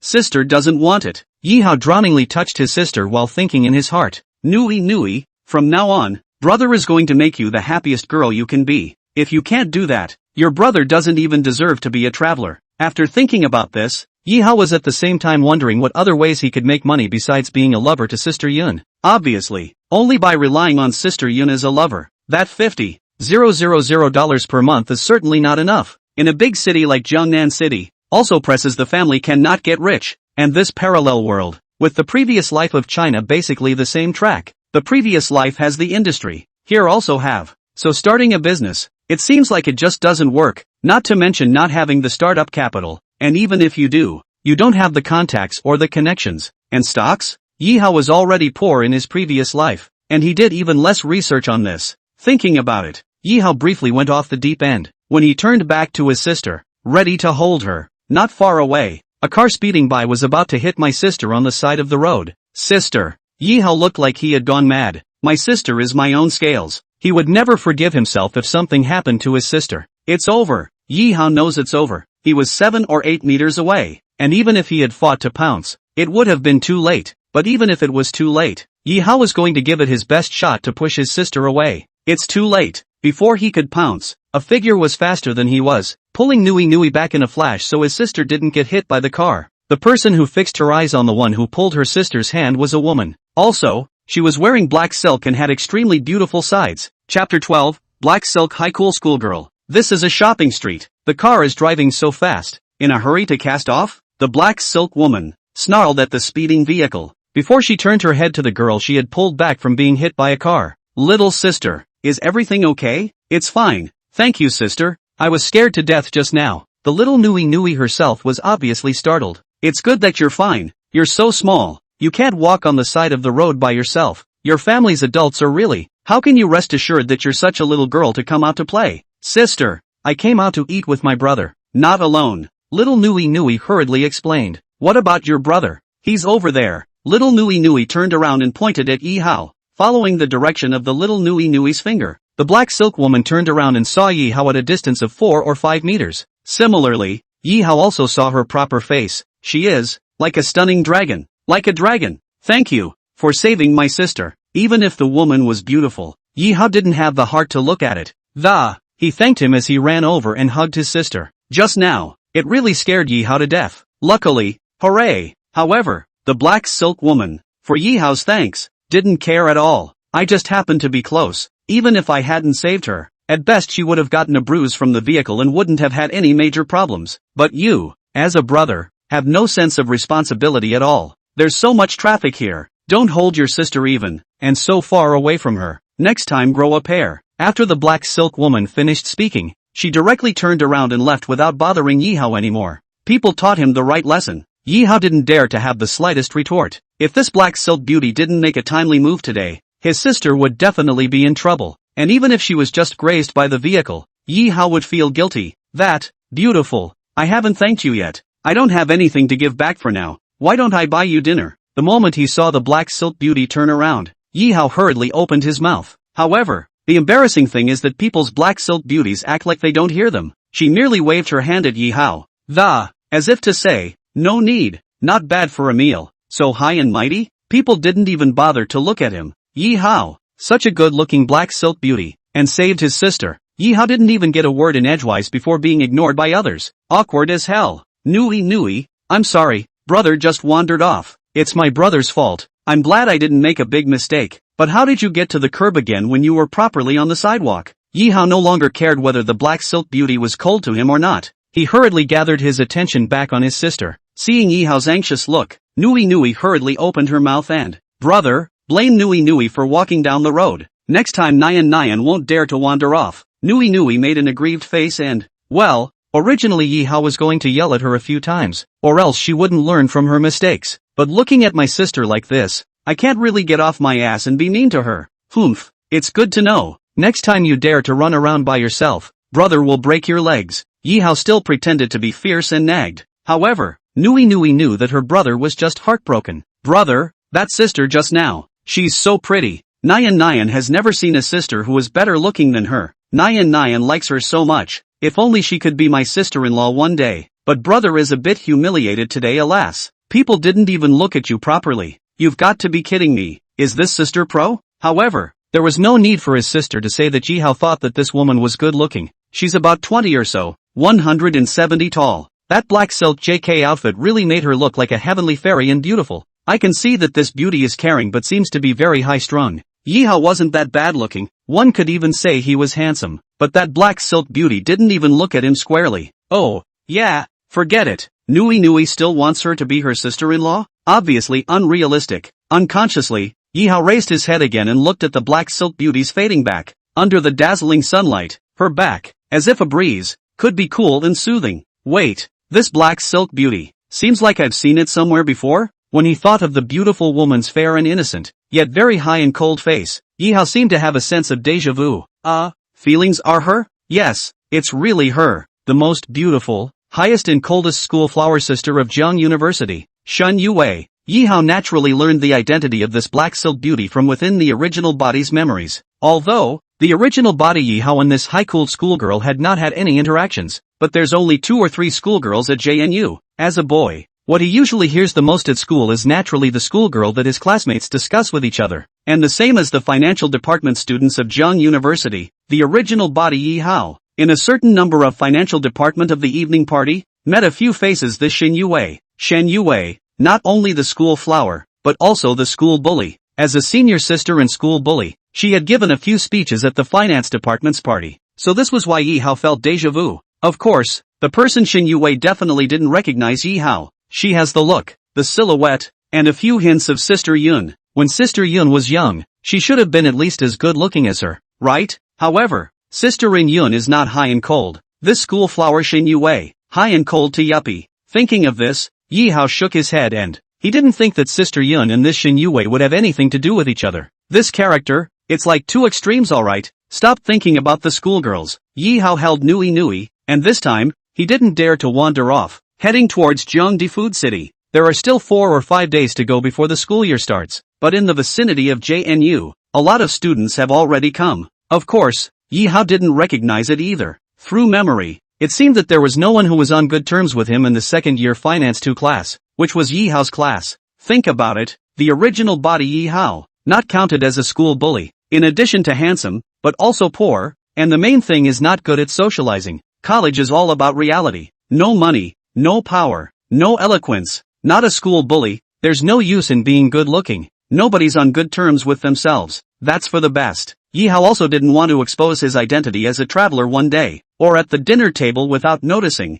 which would scare others. After strolling around the food city, Yi Hao found the newly opened buffet seafood restaurant that Su Wenting had spoken of. Shortly after he arrived, Su Wenting also arrived. Brother, this sister is also pretty. If she becomes my sister-in-law, Nui will like it too. Blah blah blah. Why is it always sister-in-law and sister-in-law? If Nui wasn't a girl, but a younger brother, Yi Hao would have wanted to cut him. After all, there's a saying that goes something like that. It's not as good as dumplings. Funny but sister-in-law. Chapter 13, Technician No. 6. The little Nui's words were obviously heard by Su Wenting as well. After a slight embarrassment, Su Wenting was the first to break the silence. Yi Hao, this is your sister. So well behaved. The little face is so watery. My sister can't help but want to pinch it. Hearing Su Wenting's words, the little Nui fearfully hid behind Yi Hao, then only poked out a head. Well, my sister, Nui, Yi Hao introduced with a smile. By the way, how did you know that a new self-service seafood restaurant has opened up near JNU?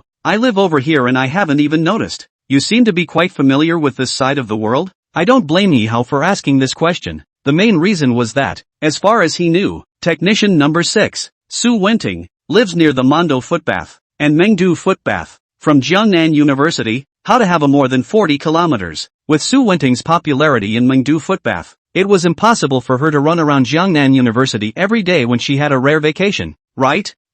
You're checking on the family? Didn't I say, don't ask about the past, don't ask where you came from. I never even asked you why you live here? Well, being a footbath technician myself, I really shouldn't ask too many questions. It's best to keep each other a mystery. Sorry, this wave is mine. Yi Hao spread his hands and apologized, walking into a seafood buffet that was supposed to cost $360 for 3 people. Under Yi Hao's persuasion, the younger sister, Nui, only charged half price. You're kidding. My sister's small and doesn't have a big appetite. It's time to save or save. Don't look at Yi Hao's hand now with the 80,000 or so dollars he got from Sister Yun. Once the rent and utilities are paid, as well as my parents' medication and my sister's tuition fees for the start of the school year, there won't be much left. Still, even if $1 fell on the ground, Yi Hao would not hesitate to pick it up. After all, his current broken home wasn't really fit to waste. Su Wenting was not surprised that Yi Hao was buying and haggling about this kind of thing. After more than a month of being together in the Dream Capital foot bath store, Yi Hao regarded money as important, and Su Wenting was aware of this. That's why she asked Yi Hao to invite her to eat at this not-so-expensive buffet. As adults,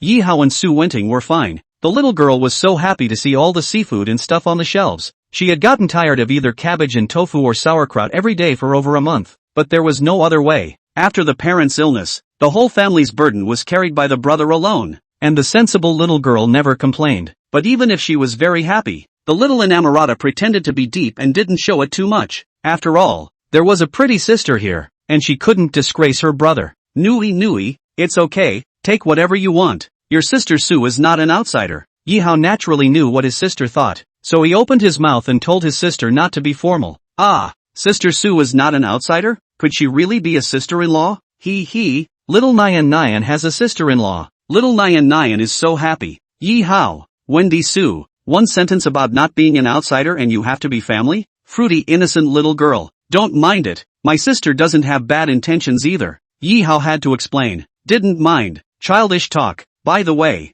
Yi Hao, the reason for your resignation is that you're going back to your hometown? Hardly. You're going back in the next few days? Su Wentian hurriedly changed the subject, not wanting to get carried away by the little inamorata's remark. Well, as a friend, there's really no point in lying to you about this. Something came up back home. It was just an excuse to quit. I don't want to stay in Mundo. It's not for me. Yi Hao naturally wouldn't say that he quit his job because he was adopted by a rich woman who minded him working there. So you found a store that pays more than Mundo? That's not enough of a friend. If there's something that treats you better than Mundo, don't forget to ask me to join you. I'm not afraid to laugh at you, but I'm actually short of money. Su Wenting, such a pretty girl, is willing to work in a footbath store, which means she must have a story to tell. Only, as a fellow technician, Yi Hao would not take the initiative to ask about past history without asking. Haven't found the next one yet. I'll tell you when I find it. If I had the money, you're so good looking, I just, almost said to adopt her. Fortunately, Yi Hao closed his mouth in time and didn't say those two words. What are you doing directly? Su Wentian snorted. Lend it to you directly. After all, we're friends too. I thank you. Well, let's go and order too. And by the way, don't let my sister know that we're co-workers at the foot bath store. Suddenly remembering this, Yi Hao hurriedly gave an explanation. Well, don't worry, I get it. See, I didn't even mention the word foot bath. Technician, you don't want your family to know you did that. Why wouldn't I? Our kind of people report the good news, not the bad. Common encouragement. After saying that, the two of them also walked towards the little Nui, following her example to get the seafood they wanted to eat. As if it had just opened, this self-service store had quite a bit of traffic. The white floor, even, was trampled and dirty. Saw my sister serve up a lot of crabs and shrimp and stuff. Yi Hao smiled and said, Nui, the floor is slippery. Slow down.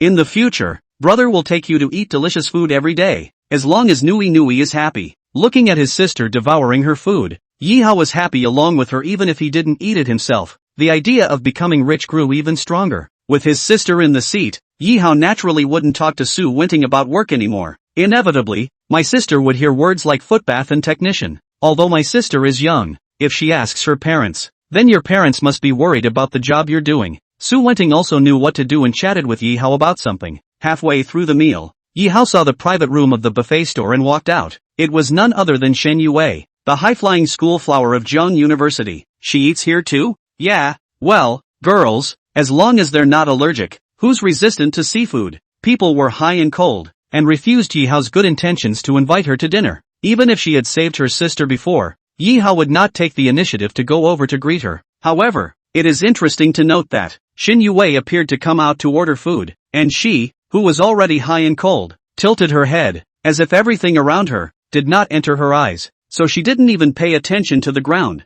and passing by where Yi Hao was at the table. Shen Yue's feet slipped. She was directly scared out of her wits. Needless to think, this fall will definitely hurt for days. After all, this is the whole body to come into close contact with the ground. It's over.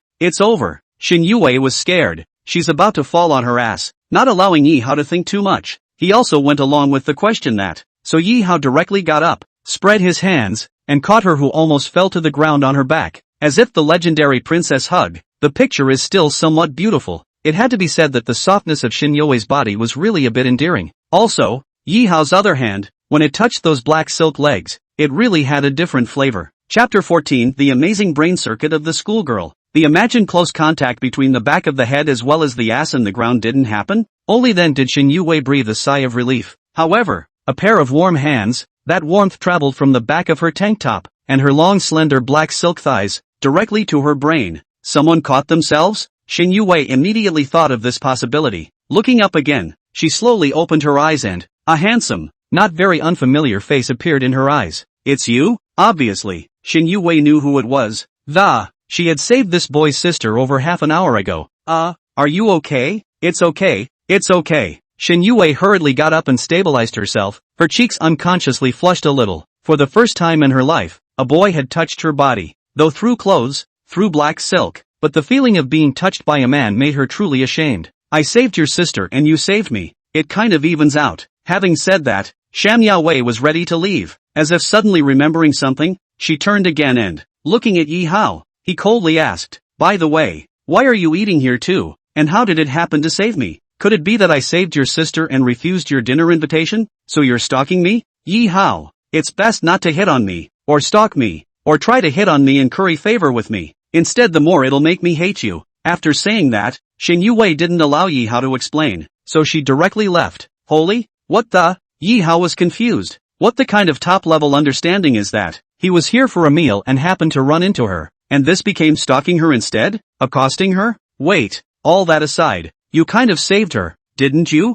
That tone of voice? What does that mean? Not even a thank you. Shet, Fakor, you may be cool, but you're, like, what amazing brain circuits it takes to say that. Shaking his head, Yi Hao could only stand in place and smile bitterly. Yi Hao, who is this? It's not the one you licked, is it? On the side, Su Wenting took everything in, and in order to help Yi Hao diffuse the embarrassment, she hurriedly joked, just a silly woman who thinks she's a fool. Yi Hao didn't want to talk about this high school flower anymore. Anyway, from this moment on, this Shin Yue, for Yi Hao, had already been put into the cold palace by him, a woman who was so high and mighty, so self-righteous. Yi Hao wasn't interested. Previously, she had also saved her younger sister, Nui, and this time, she herself had saved her. So indeed, it was considered to be even, and there was no longer any cause and effect. Brother, what happened to that pretty sister? And I said I hoped she'd be my sister-in-law. It's better to look at it now. If brother is with her, he'll be bullied by her, and Nui won't want that. His sister's words were really childish, and Yi Hao didn't know what to say about her.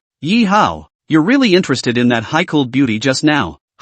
Also, black silk beauties, who among you boys can resist? Su Wendian ate while not forgetting to flirt. Yi Hao didn't say anything, but little Nui picked up the words instead. Sister Su, you have a gentle character. Nyan doesn't like that black silk sister anymore. She likes you. Do you want to be my brother's girlfriend? You're good looking and my brother's handsome. You guys kinda go together. Yi Hao, Wendy Su, eat your meal. Mouth leaks, right? Yi Hao glared at his sister. This girl, full of words, nothing good. Su Wenting naturally wouldn't bother with a little girl like her. Over here, Sister Yun is having a meeting at Jiangnan University. She's sitting in the main seat. Below them sat the vice-chancellor of JNU, the deputy secretary, and the deans, vice-deans, and directors of the various colleges, among other executives. Today, as Sister Yun's first meeting as the new president, almost all of the top management of JNU had come. Are you kidding? A new official is a new official. Who dares not give face? Sister Yun is not only the president of JNU, but also the secretary. This was definitely the most powerful existence in Jiangde,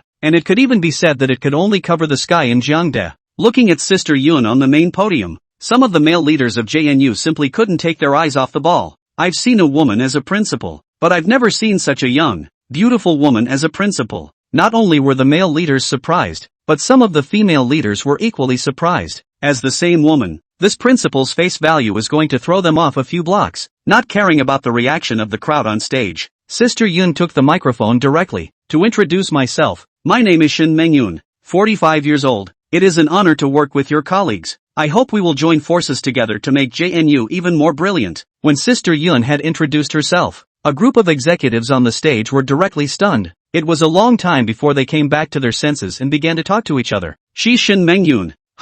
That's not an unfamiliar name. She had a reputation in academia before she came to JNU. So much of her scholarship is of great significance to our great summer nation. It didn't occur to me that she was sent from above to become the president of JNU. Someone who had known Shin Mengyun whispered to the other co-workers. I heard that Principal Shin has been single for many years. There are single male leaders in our group of co-workers, working together now, close to the water. Anyone who can get Principal Shin fixed up will have a bright future. Learning that Principal Shin was single, some male colleagues immediately had their eyes glowing. Who wouldn't want to conquer a woman so beautiful, and with status and power? Shin Mengyun wasn't stupid. What were these male co-workers on stage discussing? She naturally knew exactly. Even if they were talking so quietly she couldn't hear them, but the crowd looked at her with undisguised greed, and she guessed as much. Oh, I'm not interested in old men, so go ahead and masturbate. Otherwise, after all these years of divorce and so many chasing me, I would have been conquered long ago. I just don't know how good that little guy Yihao is in combat.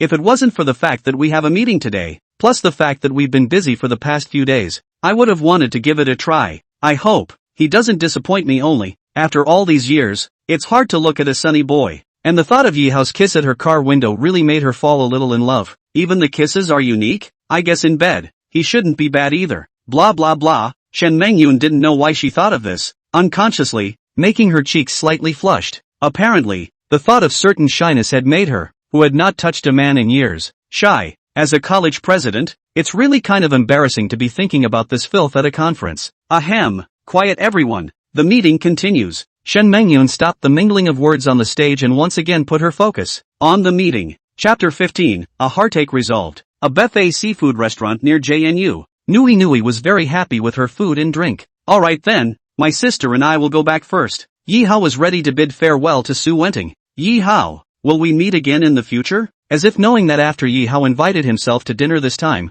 the probability should be that he wouldn't see him again. That's why Su Wentian was surprisingly a little sad. I'm sure I'll see you again. My sister wants you to be her sister-in-law. Yihao smiled and flirted to ease the atmosphere of parting. Even if Su Wenting was as good-looking as she was, not losing out to Jiang University's school flower Xin Yue, Yihao really didn't have that kind of idea about her. First of all, let's not talk about Su Wentian's body being clean as a female technician. Now that Yihao has become someone else's lover, he's going to tease another woman? He wouldn't dare piss off the Gold Master's father, unless one day, he became rich. And if Su Wenting was still single at that time, Yihao wouldn't mind adopting her so that she could stop going to work at the foot bath. Yihao, be serious. When you were in Mengdu, you weren't as skinny as you are now. Su Wenting blankly glanced at Yihao. Fine, if you don't want to be my sister's sister-in-law, forget it.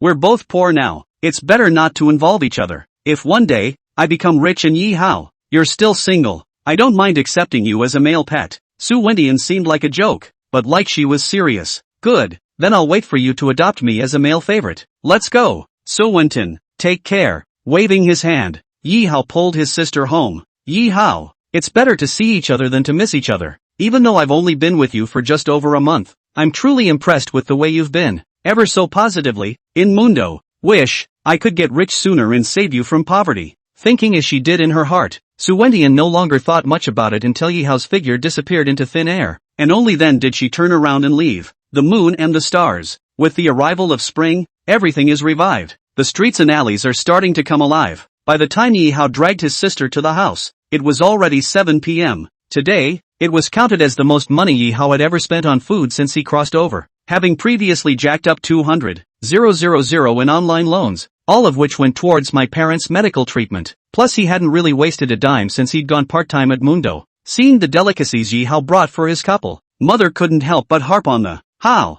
wasting money again. Mom, if my sister can stay in Jiangnan City to go to school, then you guys can stay too. For me, it's a good day. It should be celebrated. It's not a waste at all. How? Is this a good idea? Can Nui Nui really study here? The father had no idea. After all, everything was just Yihao's words, and he hadn't seen anything else substantial to prove it. I believe that Sister Yun won't lie to me. Yihao sent his sister's information at noon, and he didn't dare to rush behind. After all, Sister Yun was also busy. Anyway, Yihao definitely believed her, and only needed to wait for news from Sister Yun. Seeing their son's conviction, the parents couldn't afford to keep asking. Anyway, elementary school starts in a few days. Anyway, they had made a deal with Yihao. If your daughter is unable to attend elementary school here, it would be a good opportunity for the couple to return home to the countryside, staying by their son's side to recuperate. They were naturally willing to do so, but it would add to their son's burden, and they just couldn't bear it. At 8 p.m. Yihao's phone rang. Hello, may I ask if you are Yihao? Yeah, Yi Ran is your sister, right? Yi Ran? Yihao was briefly confused, then he hurriedly replied, yes, Ya Ran, the very title of the book by his sister. Nui Nui, Mr. Yihao, I'm the principal of Jiangnan City Love Primary School. I'm calling to inform you that your sister, Yi Ran, can enroll in our school. When he learned that it was the elementary school principal, Yi Hao was happy. Sure enough, Sister Yun hadn't lied to him and really helped him put his sister's school registration in place. Now, Yi Hao's hanging heart could finally be put down. Yi Hao hurriedly put the phone on speakerphone in front of his parents, and he also wanted them to put down their worries. Principal, so if my sister goes to your school, do I still have to pay the $200,000 fee? Mr. Yi Hao, you're joking. If you had said that you had a relationship with that person, I wouldn't have mentioned the money at all if you had called me before. That one? Yi Hao guessed that it was Sister Yun. Who is Sister Yun? Is she really an engineer? Yi Hao wanted to take this opportunity to find out from this elementary school principal. Principal, was it Sister Yun who called you? Sister Yun? What's Sister Yun? Don't know. And who asked you to authorize my sister's enrollment? It seems to be a leader of the Education Bureau. Personally called me, but it's a man, not some Sister Yun. Well, Yi Hao stopped poking around and, so, Principal, how much will my sister's tuition be if she starts school? Mr. Yi Hao, you are joking again. You are related to that person. How dare we charge your sister's tuition? Your sister is now 10 years old, 4th grade, until she graduates from the 6th grade. Tuition, living expenses, school fees, etc. Our school is free of charge. Holy, the principal had a mouthful of Yi Hao. He obviously had a lot of respect. And, free of all fees? These words made the parents on the sidelines listen. You know, in a big city like Jiangnan City, the cost of these primary and secondary schools is not low. But now, it's all free because of the son? When did my son get so good? Alright then, I won't be pretentious. Thank you, Principal. Yi Hao hurriedly thanked him. Mr. Yi Hao, what's with that? In the future maybe I'll have to count on you for a high promotion. The principal's words were cloudy for Yi Hao, but he hurriedly replied back. Well said. Alright then, Mr. Yi Hao, I won't bother you on my side. Don't worry, I will take care of your sister as if she were my own child when she comes to our school. With that, the elementary school principal hung up. Sister Yun, those who engage in engineering and also have money. It's normal to have a friend from the Education Bureau. Yi Hao no longer thought much about it. Anyway, after solving the problem of his sister's school registration, then his parents would be able to keep their agreement and stay by his side. He no longer had to bother with this matter. Moreover, the sister was free of all expenses, which could really save Yi Hao a lot of money. According to his understanding, in the city of Jiangnan, even if the 9-year compulsory free tuition, but tuition and fees, books, living expenses, etc., these can be outrageously expensive. Nowadays, it was tantamount to the fact that, wherever his sister but at school, Yi Hao didn't need to worry about it at all. Mom and Dad, you hear that? Now, you have nothing more to say, just stay here in peace and get well. The parents nodded, and now there was no more excuse to go back to their rural home. How? All of this, did that new boss of yours, Sister Yun, take care of it for you? Yeah, Xiao Hao. What exactly is this Sister Yun's relationship with you? Letting people give us such a great bargain.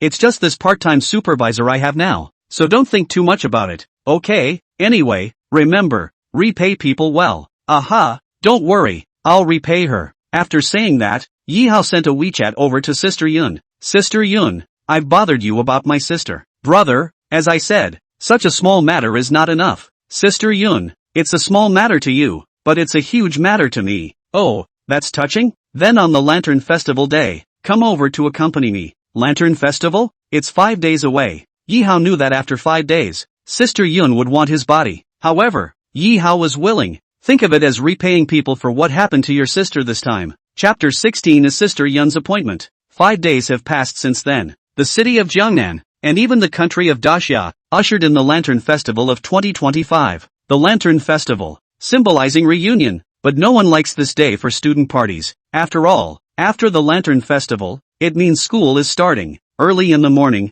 Yi Hao went out and bought a lot of vegetables. As a son of man, he was supposed to be with his parents today, but last time, I promised Sister Yun that I would go to accompany her on the Lantern Festival. Sister Ring Yun was so good to Yi Hao, and naturally Yi Hao could not be ungrateful. So, after coming back from buying vegetables, Yi Hao hurriedly started cooking. At noon, just after making a good reunion dinner for his parents, Yi Hao received a WeChat message from Sister Yun. It's the Lantern Festival, so you don't have to come and stay with me if it's not convenient for you. Conveniently, I also want to repay my sister's kindness to me. It's not that Yi Hao is horny. After today, JNU will start tomorrow, as Sister Yun's gigolo, and Sister Yun is also kind to Yi Hao. Sooner or later, he himself will have to accompany people. Might as well take advantage of today. Okay then, come over here since you're free. you come to this location. After saying that, Sister Yun sent a coordinate to Yihao that it's the same house that Sister Yun said last time that they would meet in the future. Mom and Dad, I can't be with you today for the holidays. The boss called me over to work. Yihao's words, although the parents were slightly disappointed, but that boss had been so gracious to his family, and his parents were not ignorant of the ways of the world. How? You go ahead. The Lantern Festival isn't much of a celebration anyway. Brother, you go ahead and go to work. It's important. My sister will just stay home with my parents and take care of them. The good thing is, my parents and my sister are all for it. Yihao didn't say much, changed into a set of casual clothes that Sister Yun bought for him last time, and headed towards the location that Sister Yun had sent. 15/F, Block 2, Unit 3, Keaha Court, Century City, Gangnam City. This is the location of the coordinates. Yihao rushed over in about 40 minutes. This neighborhood, it's extremely luxurious, although not as good as the villa area, but only the rich can afford it. Looking at the buildings with sky gardens in front of him, Yihao once again sighed. It's good to be rich. One day, he would buy a house like this for his parents. Thoughts pulled back to reality. Yihao saw a familiar figure there at the entrance of the neighborhood. She's still wearing her mask, sunglasses, hat, but from her figure, Yihao knew that it was Sister Yun. Sister Yun, in your own neighborhood, you also have to be so strict afraid of others to see your true face? Yihao couldn't help but ask. It can't be helped, sister, and you, it's better not to be known for a while. Okay, lovers are not allowed to see the light of day. See the light and die. Yihao didn't say much. Anyway, if there is money to take, it is fine. Love or not, Yihao does not matter. Sister Yun's home is very luxuriously decorated. Inside, although it is not considered to be glorious, but 2 lives, Yihao can also see that just this decoration, at least hundreds of dabuyo. Brother, feel free to sit down. This house, just sis alone, no need to be formal. While saying that, Yun removed her jacket. What she's wearing today, a wraparound skirt with a white blouse, took her figure and outlined it perfectly. Looking at the absolutely beautiful Yun, she showed her mature flavor. Yihao couldn't help but swallow a few mouthfuls of saliva. Who can stand this kind of top young woman? In order to keep himself from thinking nonsense, Yihao hurriedly found a topic to chat about. Sis, I heard you say that you got divorced early, but you don't have any children? There are children, but with her father, which equates to the sister being a loner. Apparently, Yun lied. She didn't want Yihao to know that her daughter was even older than Yihao. Sister Yun's daughter, however, lives inside that house in her family's villa area, and this set over here, she bought it quietly and her daughter doesn't know about it. Originally, she thought that this set of house would not come in handy, but after she was sure that she wanted to adopt Yihao, Sister Yun cleaned up the place properly. Brother, today is the Lantern Festival. Your family won't have a problem if you come out to accompany me, right? How could I? My parents are very reasonable. Oh, how old are your parents? Around 50 years old. It's okay, it's better than my. Yun almost blurted out that she was 5 years older than her. However, she had to pretend to be tender in front of Yihao, so she hurriedly put back the words that were on her lips. In the kitchen, I bought dishes. Brother, see what you want to eat. Today's Lantern Festival, you can come to accompany sister. Sister is very happy. Sister will make you something good to eat. Whisper it to you. My sister can cook a lot of good food, and ordinary people don't get this kind of treatment to eat my personal cooking. Aha! Sister Yun cooks herself? Yihao was happy to do so. Sister Yun, feel free to make a few. I like anything you make, as much as it's against my will, but there's no way around it. He's his golden father, and even more so, his benefactor. Of course Yihao had to lift her up high. Oh, that's fine. Feel free to play. I'll go ahead and fry up a few small dishes. Accompany your sister for a drink in a while. In the boss's house, how could Yihao dare to steal time? He had to rush over and help Sister Yun wash the dishes. Looking in front of her, bending over to wash the dishes, Sister Yun, Yihao's eyes unconsciously glanced at her figure. White, great, but anyone in their right mind wouldn't be indifferent to this scene. Yihao swallowed a few mouthfuls of saliva once again. Obviously, Yihao's reaction was also captured by Sister Yun. Oh, is sis good looking, kiddo? Good looking. Yihao nodded. As long as you think sis looks good, today you belong to your sister. Later, after dinner, don't try to escape. Oh, Sister Yun's words were as flirtatious as they could be. Not only is the body tantalizing, her voice was more seductive, flavorful and charming. Yihao could only think of these 2 words for a moment. Anyway, he's here to keep Sister Yun company today and doesn't want to run away. Either Yun eats her. Either that or he eats Sister Yun. Chapter 17, Which Stupid 13th Phone Call. In the kitchen, Yihao was helping to wash the vegetables while, all the while, his gaze flicked to Sister Yun from time to time. However, At home, Yun is wearing a huge lack of clothing, completely not treating Yi Hao like an outsider. It's also true that Yi Hao is Sister Yun's man. There was nothing that Yi Hao, couldn't see. Only to see Yi Hao staring at herself all the time, Sister Yun instead snorted and laughed. Sorry, at home, I'm in this habit of wearing less. That's a good habit. Letting your skin have a close encounter with the air. Yi Hao shifted his gaze and stopped looking at Sister Yun. Otherwise looking at it will always make you think. You'd better go wait for your sister in the parlor. You don't need help washing the dishes. Otherwise the meal isn't ready yet. And my sister is afraid you won't be able to stand it. Yi Hao nodded. He was really on fire if he continued to stay with such a Yun sister. Who let? Yi Hao is a normal boy. Sister Yun, can I use your computer? Seeing that there was a computer in the living room, Yi Hao thought of playing a couple of games to distract his mind. Otherwise, Sister Yun's body, plus the fact that you're wearing so little, it would keep making Yi Hao ramble. Wait, sister, delete something before you play. Learning that Yi Hao wanted to touch the computer, Sister Yun hurriedly walked over from the kitchen. What the hell? Sister Yun still has secrets she doesn't know? Yi Hao smiled and teased. No, it's just that there are some things you can't see. Something about my work secrets. Sister Yun was not deleting, but hurriedly encrypted a number of files. If Yi Hao had seen this, he would have guessed the identity of her university president. If Yi Hao knew her identity, the female president of the Hall 985 University, the package of the little white boy, it must be a personal disgrace. Seeing Sister Yun in front of the computer, skillfully operating certain files. Sister Yun was in engineering, and it was inevitable that there would be some important secrets about her work on her computer. Yi Hao was just a little white boy, not yet familiar enough for Sister Ring Yun to trust him unconditionally, so Yi Hao didn't care much.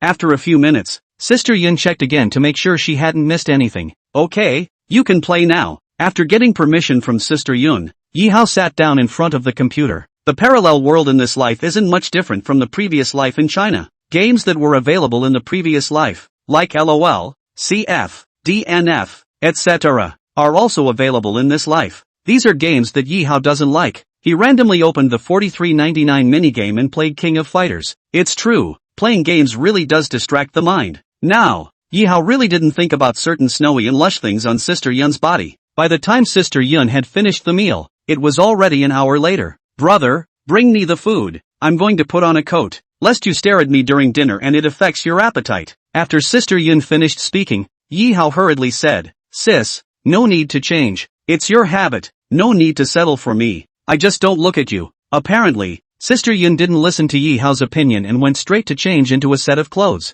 And this set of clothes, Sister Yun had specially prepared for Yi Hao. She said that she was approving the jacket, but in fact, she wanted to show her beauty to Yi Hao. Even though she's 45, she wants to act young. When Sister Yun reappeared in Yi Hao's eyes, Yi Hao was directly flexed and dumbfounded. No, a young woman wearing black silk, but it looks so good too? Sister Yun changed her wraparound skirt, right into black silk. It's just that Sister Yun kinda knows what she's doing. Men love black silk. Who can stand that? More than looking directly at the legs with the naked eye, Yi Hao felt that the black silk, which was hidden, was more seductive. Brother, does this black silk look good on my sister? Good looking. Just look good. My sister was afraid you wouldn't like it. Love it. Love to see it. Oh, eat first. Today is at least the Lantern Festival. After eating, my sister will let you see enough. Sister Yun no longer paid attention to Yi Hao's gaze. She went straight to the kitchen again and took a bottle of treasured red wine out from it. Today, it's the Lantern Festival and our first official date. Drink some red wine with your sister.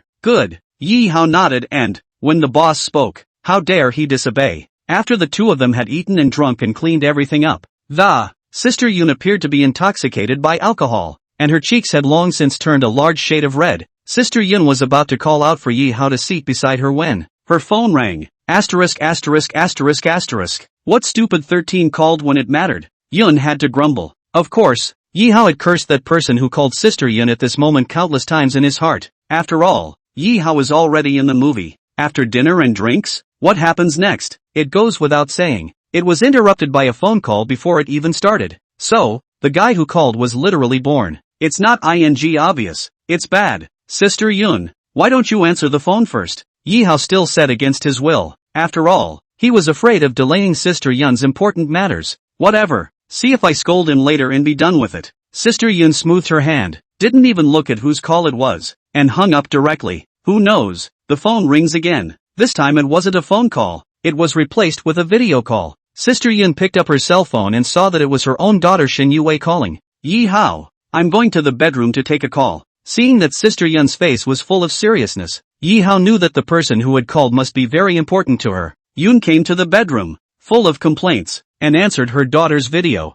Mom, where have you been? Outside having dinner with my co-workers. Sister Yun hurriedly panicked. Yuck, you're eating at a hotel? I've seen it all. Next to you is the bed. Ah, is it a bed? Yun was a bit embarrassed. She was in the bedroom and there was really a bed next to her. Gee, Mom really does have a man, doesn't she? Congratulations, Mom doesn't have a man. Don't be ridiculous. Ha, is my face red? Subconsciously, Sister Yun hurriedly looked through the screen, and her face was really red. Ugh, I blame my daughter for calling and disturbing you, but I'll let you know that Grandma and Grandpa came to my house and said they have something important for you. Why don't they tell me ahead of time? They like to do surprise attacks, don't they? Obviously. Sister Yun was speechless. Today is the Lantern Festival. My daughter is older. It doesn't matter if she's with us or not. Her own sexual well-being is important, too. But this parent, raiding to the house, is awkward. What do they have to do that can't be done some other time? I can't. Anyway, I was just told to call you back. Other people, Yun doesn't matter. Her parents, can't really be disobeyed. Hurrying to change out of her black silk and put on her normal clothes,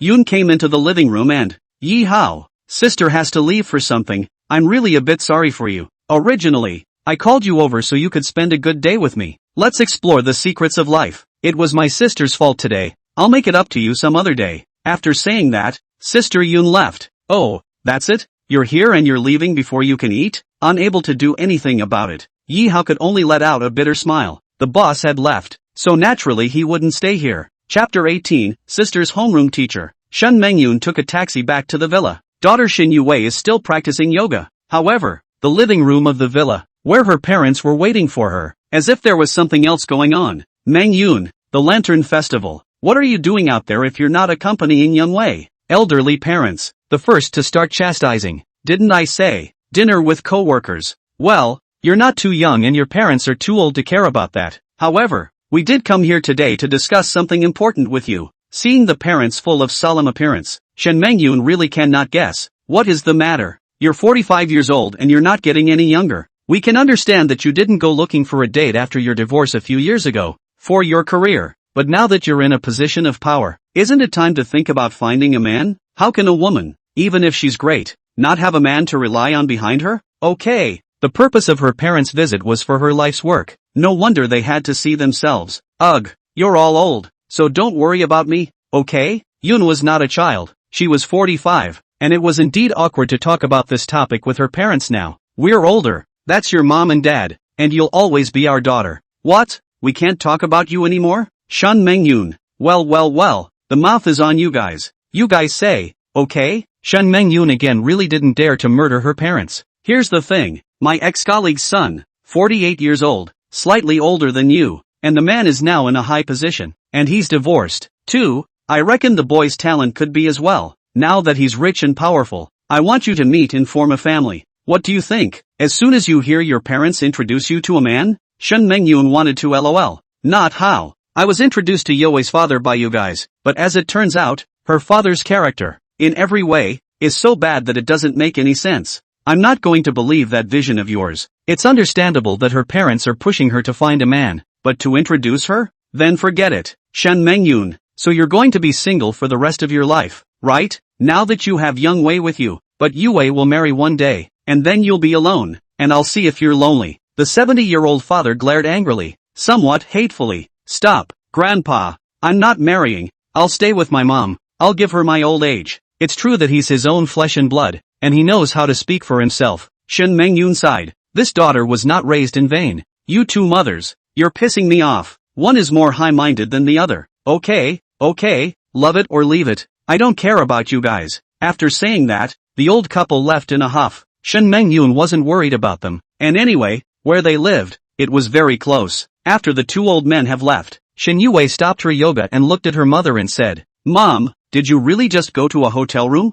Nonsense. Who's Mom rooming with? Che, last time someone asked me what would happen if I got a little man. Didn't you? You were in a room with the little man you got? Adults matters, mind less. Shen Mengyun was shyly pursued by her daughter. Fine, don't care, But don't you dare have a man and not want your daughter. How can I? Men are after all external things. How can they be more important than the daughter they have given birth to? Mom, one day when you are free, you take me to meet him, no matter what. I have to call out to my stepfather, right? Facing her daughter's teasing, Shin Mengyun shook her head, not wanting to answer the question. Yi Hao, just her adopted lover, could not be considered her man. After all, the age difference is there. Marriage? It's not realistic. When Shin Mengyun had had enough fun and gotten satisfaction, maybe one day, she would let Yi Hao go free as well. In the blink of an eye, another day has passed. On the 16th of January, the school season is here. Yi Hao's university has started, and his sister's elementary school, too.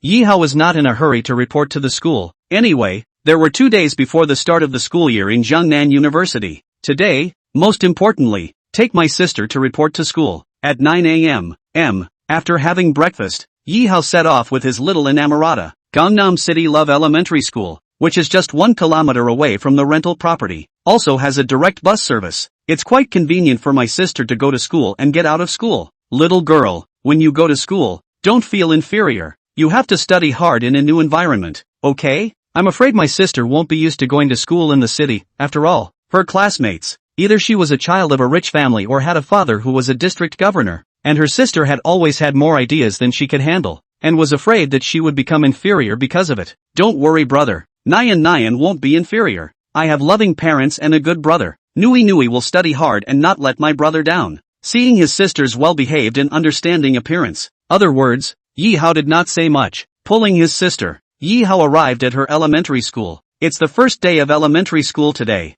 and the neighborhood around the school is quite crowded. Parents dropping off their children for enrollment, as well as cabs coming and going, crowded the entrance to the elementary school. Yi Hao called the principal in advance. That's why the principal had been waiting for him in front of the school for a long time. Jiangnan City Love Primary School. The principal is a middle-aged man about 40 years old. Yi Hao from the crowd, his dress, but also the first time to recognize the principal. Mr. Yi Hao, welcome your sister to our elementary school. Don't worry, you don't have to worry about anything about your sister with me at school. Now, I'll take you and your sister to the 4th grade homeroom teacher. The principal was very polite, and Yi Hao was not pretentious. Come to the 4th grade registration desk. Yi Hao looked up and a beautiful figure instantly attracted Yi Hao's attention. That figure was extremely beautiful, and even more so, it gave Yi Hao some déjà vu. Only, he couldn't remember for a moment. Mr. Yi Hao, that's the 4th grade homeroom teacher. With the principal's introduction, Mr. Li Xian likewise looked this way. Seeing Yi Hao, teacher Li Xian also stared at him with unblinking eyes as if it was déjà vu. Mr. Yi Hao, just bring your sister to register. I've arranged everything.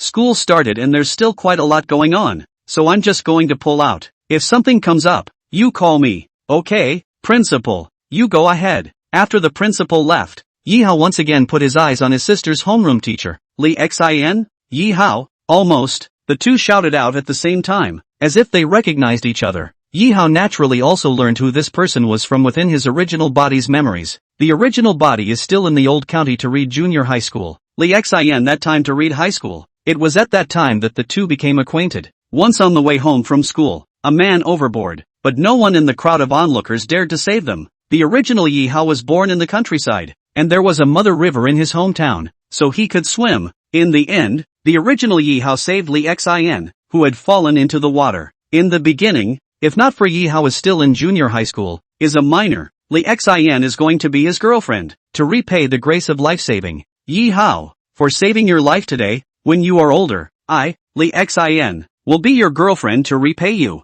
Thinking about this scene in his mind, Yi Hao involuntarily revealed a bitter smile. Naturally, the words of a child cannot be taken seriously, but the world is really so small, and fate is so skillful, and now that many years have passed, I never thought I would meet here. Yi Hao, is it really you? I thought that I would never see you again. Obviously, after recognizing Yi Hao, Li Xian was a bit excited. Well, it's me. Even though he had replaced the original body was him, and he was the original body. Yi Hao, you've become handsome. After all, you're no longer the tender teenager from 6 years ago. You've also become more beautiful than before. Yi Hao smiled back. Yi Hao, do you still remember that thing I said back then? Chapter 19, Classroom Teacher's Sister-in-Law. Isn't it just waiting for Yi Hao to grow up and be his girlfriend? Yi Hao naturally remembered. But it's just a childhood impulse. and obviously can't be taken seriously. Remember, it can't be. You're going to honor your promise, right? Yi Hao smiled and joked. So you have a girlfriend? Now, it should be. No, Yi Hao didn't know if Sister Yun counted,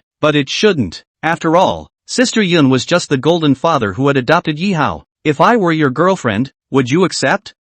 Later, after all, I was young then and I didn't take it seriously. Aha, well, by the way, is this your sister? The two of them were talking before they remembered that there could be a little girl around. I almost forgot to introduce. This is my sister Yiran, nicknamed Nui Nui, who came to study in your class. I know all about it. The principal explained it a long time ago. Encountering an acquaintance as a sister class teacher. This time Yi Hao really has no worries. After getting all the enrollment paperwork done for Yiran, teacher Li Xian pulled Yi Hao aside. Yi Hao, what's your relationship with my elementary school principal? How come it looks like he's treating you with respect? No wonder Li Xian had this question. Anyone with eyes could see how good the principal's attitude towards Yi Hao was. Yi Hao didn't intend to hide it from her and was ready to tell the truth. After all, deep in the original body's memory, this Li Xian was also considered his white moonlight, because, after saving Li Xian from falling into the water 6 years ago, Li Xian was also good to Yi Hao for a while. If it wasn't for his young age at that time,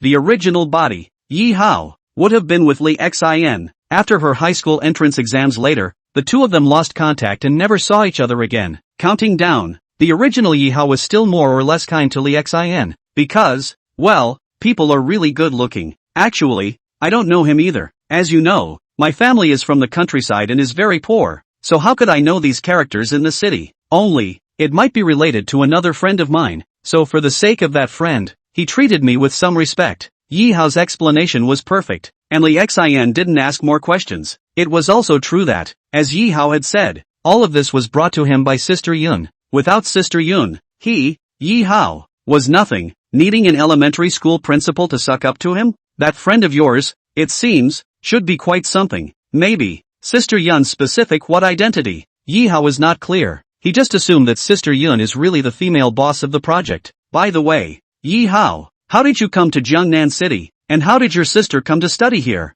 I'm studying at the University of Jiangnan, and my parents are in poor health, so I picked them up, and naturally, my sister had to be allowed to go to school here as well. What? Hearing that Yi Hao was studying at Jiangnan University, Li Xian's mouth opened into an O shape. Ha, you're actually a 985 college student? TSK, Yi Hao, you're really good. It seems that I don't have a bad eye. Yi Hao, don't worry, when your sister comes to my class, I will treat her like my own sister, so feel free to rest assured. Yes, thank you. It's nothing compared to what you did to save your life in the first place. Since the two acquaintances with stories met on a rare occasion, Li Xian offered to invite the siblings to dinner. Yi Hao didn't make any pretense and agreed immediately. However, his younger sister Nui Nui, who was a bit confused.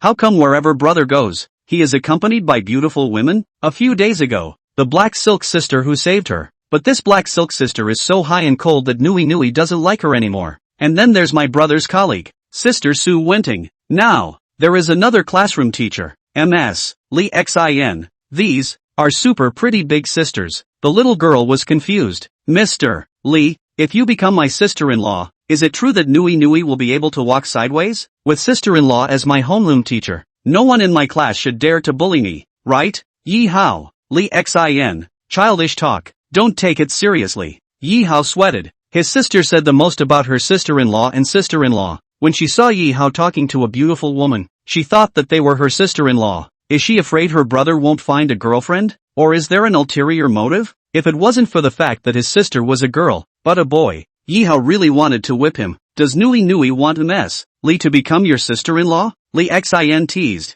Think, my brother has never been in love, and my daughter is anxious for him. Okay, then you have to help Ms. Li in the future. If Ms. Li becomes your sister-in-law, you'll be this in the class. Li Xian compared a thumbs-up gesture. Okay, Nui Nui will help. While just flirting with this little girl. However, Li Xian was also eager to become Yi Hao's girlfriend in her heart. Once it was because Yi Hao had saved his life. Plus he was also handsome, so he wanted to be his girlfriend. But now, learning that Yi Hao was studying at Jiangnan University, 985 University like Jiangda, as long as the graduation, the future prospect is unlimited. At least it wasn't comparable to an elementary school teacher like her. Therefore, the desire to become Yi Hao's girlfriend became even stronger. However, Yi Hao had said that this would be discussed later, and as a girl with a thicker skin, Li Xian was too embarrassed to continue talking more. In her heart, she only hoped that Yi Hao didn't have a sweetheart. As long as Yi Hao didn't have a sweetheart, everything was still possible. She can start with Yip Ho's sister. It was obvious that Yi Hao was heartbroken for this sister. Right,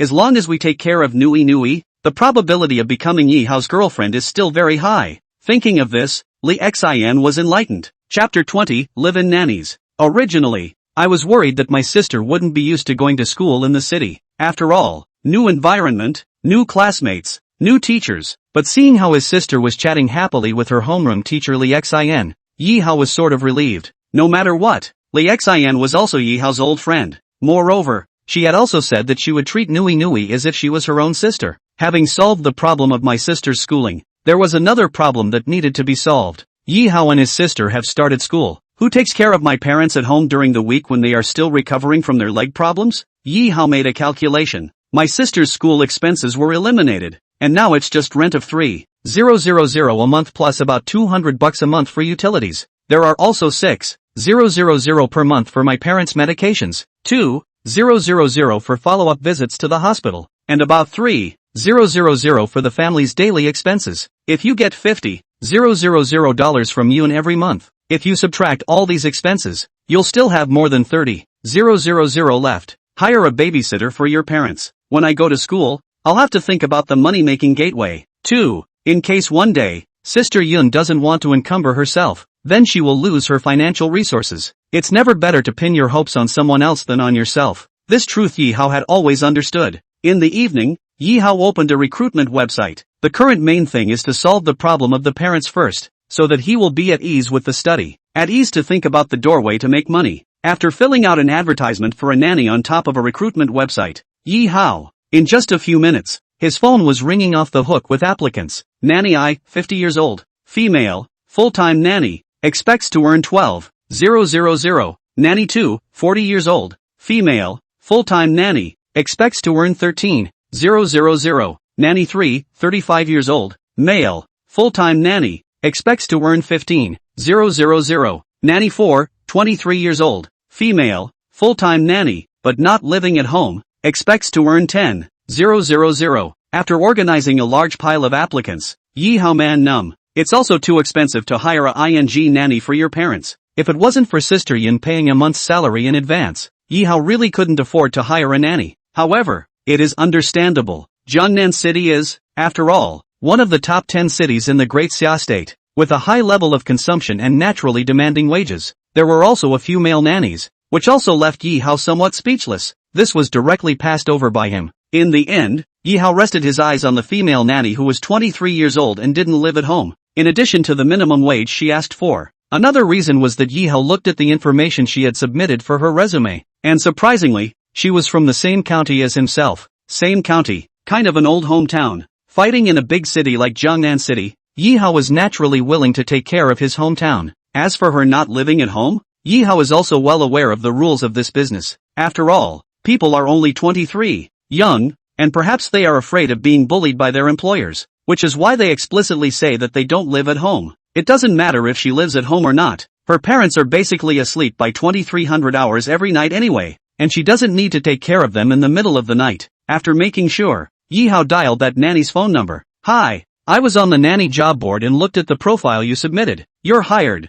Is it convenient for you to come over for an interview at this time? Because what I want is for you to be on duty tomorrow. It couldn't be helped. Tomorrow Yi Hao was going to report to Jiangda University. On the other side of the phone, after learning that she had been chosen, came a very happy female voice that, okay, thanks boss, you send the location. I'll come over for an interview right away. Yi Hao sent her the location of his own rental house. Originally, when they learned that Yi Hao wanted to hire a nanny for the couple, the parents refused, but they couldn't argue with their son, so they had to agree. It was already 3 o'clock in the afternoon when Yi Hao met the female nanny who had applied for the job. She was about 158 tall, with a melon face, and a face value that was not quite stunning, but not bad either, and belonged to the durable type. The body is typical of a small southern potato, not too tall, not too short. Sorry boss, got stuck in traffic and was an hour late. The appointed time had long since passed, so when she saw Yi Hao, the female nanny hurriedly apologized. It's fine, come into my house and talk about it in detail.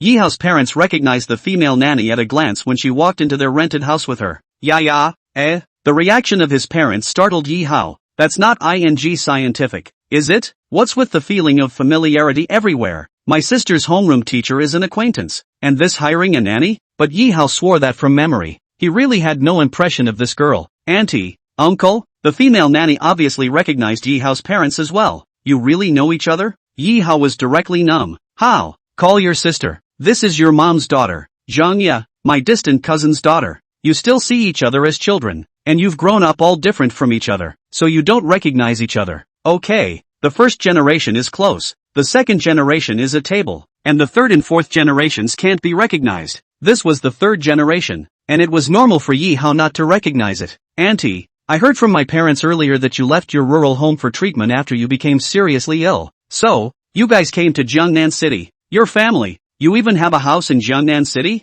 The female nanny, Zhang Ye, was obviously also a bit surprised that the person she had to take care of was still a relative. Yeah, it's all because of your cousin. How? Who had to make us stay here to be cured? There's nothing we can do but listen to him. But in that condition of our family, how can we afford a house here? It's your cousin who rents it. Introduced by Yi Hao's parents. Only then did Zhang Ye take a closer look at Yi Hao. Look no further. This cousin, surprisingly, is quite handsome. Only, Zhang Ye also has some doubts. According to what she knows, Yi Hao's family is very poor, and nowadays they still live in a rented house. How can they afford to hire a nanny? Auntie, are you sure it's you who are looking for a nanny? Zhang Ye wondered.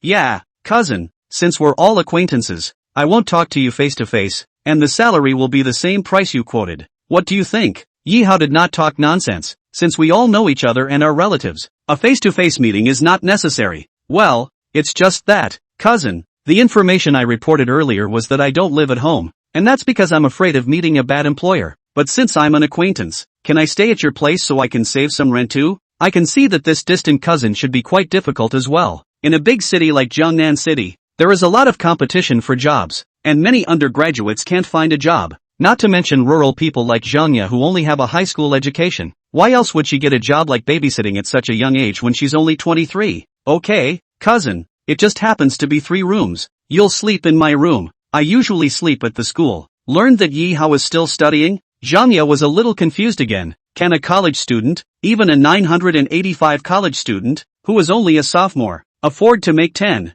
a month? As if seeing Zhang Ye's doubt, Yi Hao smiled and said, don't worry, I'll pay you on time every month, not a penny in arrears. I'll go ahead and transfer this month's to you. After saying that, Yi Hao directly added her WeChat and transferred 10,000 over. Holy, this cousin is so rich? Zhang Ye could hardly believe it. But the real money, which has arrived, is indeed real. Originally, as a relative, she would have liked to charge less, but not even allowing her to explain. The person Yi Hao gave her the money. At this moment, looking at Yi Hao's eyes again, Zhang Ye unexpectedly had some fire in her eyes. Cousin, a weak question. You're studying and taking care of the family expenses. Where did you get all that money? Zhang Ye's question. Yi Hao naturally wouldn't tell her that he was a gigolo who was adopted by someone else. Cousin, it's none of your business. In the future, please do more and ask less, or I won't mind getting a new babysitter. Is this cousin that mean? He just asked a random question. What's the big deal? Zhang Ye looked a little aggravated. Chapter 21 Cousin.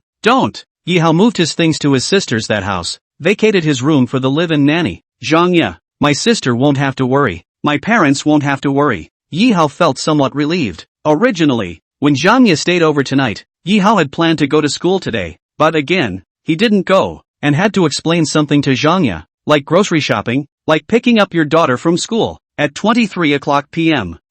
When my parents went to bed and my sister went to sleep. Yi Hao, on the other hand, slept on the sofa. Inside his room, Zhang Ye was also still awake. She tossed and turned a bit, because Yi Hao's family, like hers, is from the countryside. It could even be said that Yi Hao's family was poorer than hers. But how long has it been? Even if Yi Hao's family is renting a house, but Yi Hao's parents' medical expenses, treatment costs, etc., these can be considered a huge sum of money. But Yi Hao took care of it all by himself. Plus nowadays, Yi Hao can still offer her a salary of 10,000 per month, and still let his sister go to school in the city. What does that mean? It means Yi Hao has money. It was as if Zhang Ye also saw a chance to change her destiny. Yi Hao, at 20 years old, he's so rich. If she herself behaved better and got a few words out of him, like get rich quick or something, maybe she could become rich too. The more she thought about it, the hotter Zhangya became inside. Often, it is poverty that breeds evil thoughts in people. Therefore, at this moment,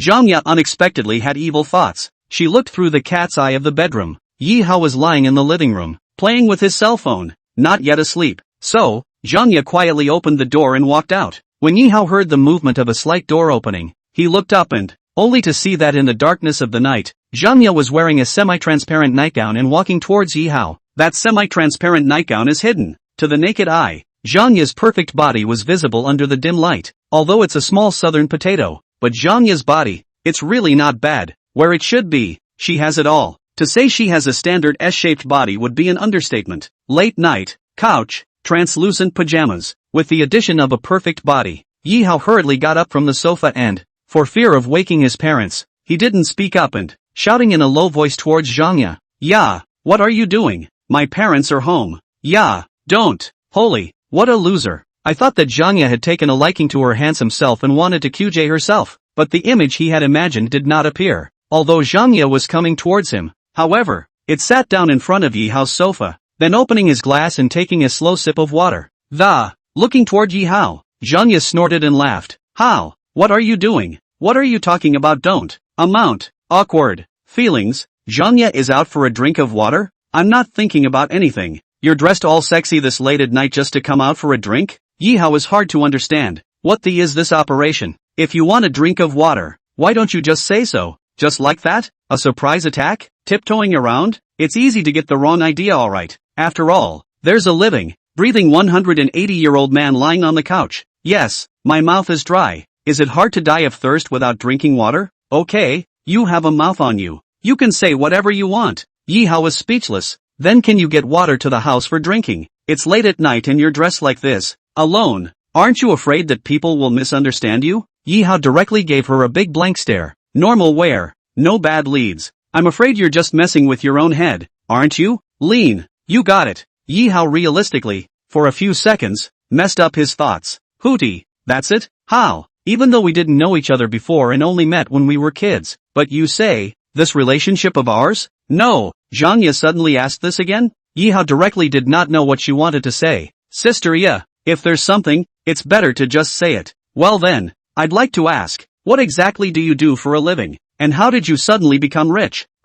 You call that rich? Yi Hao begged to differ. He only how much money? The body is only a few debuyo only. This ing if you count the rich. Then the great summer country has no poor people. I jacked the online loan. You can try it too. Jerking off online loans is fun for a while. Jerking off all the time is fun for a straight time. Yi Hao did not lie to her. Parents of the 200,000 treatment costs. Indeed all rely on jacking online loans to have. Xiao Hao. As you know, my sister's family is very poor, or else she wouldn't have never gone to college. So it is. Is he here to ask Yi Hao how he makes money? Still, it was difficult to talk about something like Yi Hao being adopted, and he wouldn't tell anyone about it. Besides, this road, too, is the road of no return, and one has to be thankful that Sister Yin doesn't have a man and got divorced early. Otherwise Yi Hao is the third party, which is disgraced. This shortcut, Yi Hao naturally didn't want Zhangya to take. The risk was too great. I really don't have much access. I'm really jacking up online loans to get money. No kidding. Okay. Yi Hao's face was full of seriousness, so Zhangya believed it for now. But getting rich jerking off online loans? Forget it. How? I actually want to thank you. Thank you for jerking off online loans while keeping me employed. I applied for several nannies before, and the salary only gave me 5,000, not to mention that the employers were all horny old men, and I wouldn't dare to stay in that kind of place at all. And thank you for your generosity in transferring my paycheck to me early without even requiring a trial period. Sweat. Yi Hao turned his salary in advance, and that was only because his parents knew her and trusted her. How? Don't worry, go and read your book. Your parents, your sister, I'll take care of that for you. Even if you're getting rich jerking off online loans, you're still my boss. Chapter 22. Are you also a student of Zhang? The following day. That's the 17th day of the first month of the lunar calendar. At around 9 a.m. Yi Hao woke up. It wasn't so much being woken up as the smells coming from the kitchen that woke him up with a craving. Yi Hao slept on the living room sofa, so he could naturally smell the kitchen. Squinting his eyes, Yi Hao saw that it was his cousin who was making food in the kitchen. Well, it's a good thing that my cousin changed that semi-transparent nightgown from last night. Otherwise it's really going to get better the more you look at it. Watching my cousin work hard in the kitchen one after the other. Yi Hao nodded, satisfied. With his cousin, a live-in nanny, taking care of his parents at home, he had nothing to worry about. After another half hour, my parents and sister were all up. Cousin brought over the finished meal. Not only is it a great value, but it's full of flavor as well. Cousin, you have to report to school today, so I didn't make breakfast. I just made brunch. Yeah, it's been hard on you. We'll have to trouble you to take care of us in the future. Mother hurriedly spoke. Auntie, Yi Hao is the boss. I'm a part-timer. These are also what I should do. Zhang Ye, as a person, was able to be clear about her position without being lazy just because she was a relative, which was quite satisfying. After eating, Yi Hao cleaned up a bit, bid farewell to his parents, his sister, and then went to school. Today's JNU is unusually lively. Apparently it's because school is in session. Even though today was considered the second day of reporting, it wasn't a new semester after all. So many people chose to come to school today. Walking into the campus of Jiangda University, Yi Hao was overwhelmed with emotions. Although traveling to this other world is not the first time I've been to JNU, but the days he came across, he just happened to meet both of his parents sick, and pressed on without taking a close look at the scenery of Jiangda University. Technically, today was the first time he'd ever gotten a good look around Jiangnan University. A few big, powerful words, and as you enter through the campus gate, rows of lush, ancient trees add to the mystery of JNU. In his previous life, Yi Hao was not considered a school bully, and he had only studied an ordinary undergraduate degree. In this life, shaking himself into a 985 senior student, fate is still really magical too. Today, though, is the opening report of JNU, but there's no need to go to some homeroom teacher, counselor. All it takes is logging into the class group, making a card, and filling out a profile. Opening the class group, Yi Hao looked at it and, their sophomore finance 2 class, 60 students, almost all of them came as well. After quickly filling out his reporting information and punching a card at the school entrance, Yi Hao was considered to have reported for duty. Yi Hao was ready to go back to his dorm room and go make his bed. If you hire a nanny and the nanny is staying at the house, even though his family's rental house was close to the school, Yi Hao just planned to live at the school. You can't go back to sleeping on the couch every day, can you? The main gate of the school of Jiang University is also 1 kilometer away from Yi Hao's dormitory. As Yi Hao walked straight to his dormitory and passed by a certain garden where peach blossoms bloomed, Yi Hao saw a familiar and unfamiliar figure. Jiangda University's school beauty, Shen Yue. Spring flowers will bloom, and peach blossoms, naturally, become an extremely beautiful scenery inside the campus. Shen Yue, with a few girls, is taking pictures. She still had black silk legs on the bottom half of her body and a JK uniform on the top half, as if it were her standard. However, one has to admit that she really is extremely beautiful. As the saying goes, it's all in the thighs. Not to mention, even if she has long legs, her face value is also 360 degrees without dead angle, comparable to a beauty camera. Looking at Xin Yue, who was enjoying herself under the pink peach tree and posing for photos, Yi Hao really felt that this woman was too good looking. Her figure, echoing both the peach blossoms, made for a beautiful sight. But this schoolgirl's too cool for her own good. Therefore, Yi Hao didn't intend to say hello either. After stopping for a few seconds briefly, Yi Hao stopped enjoying the view. Ah, hey, you're such a pervert. A voice from behind him made Yi Hao stop in his tracks. Turning around, he looked, quite confused, in the direction from which the voice had come.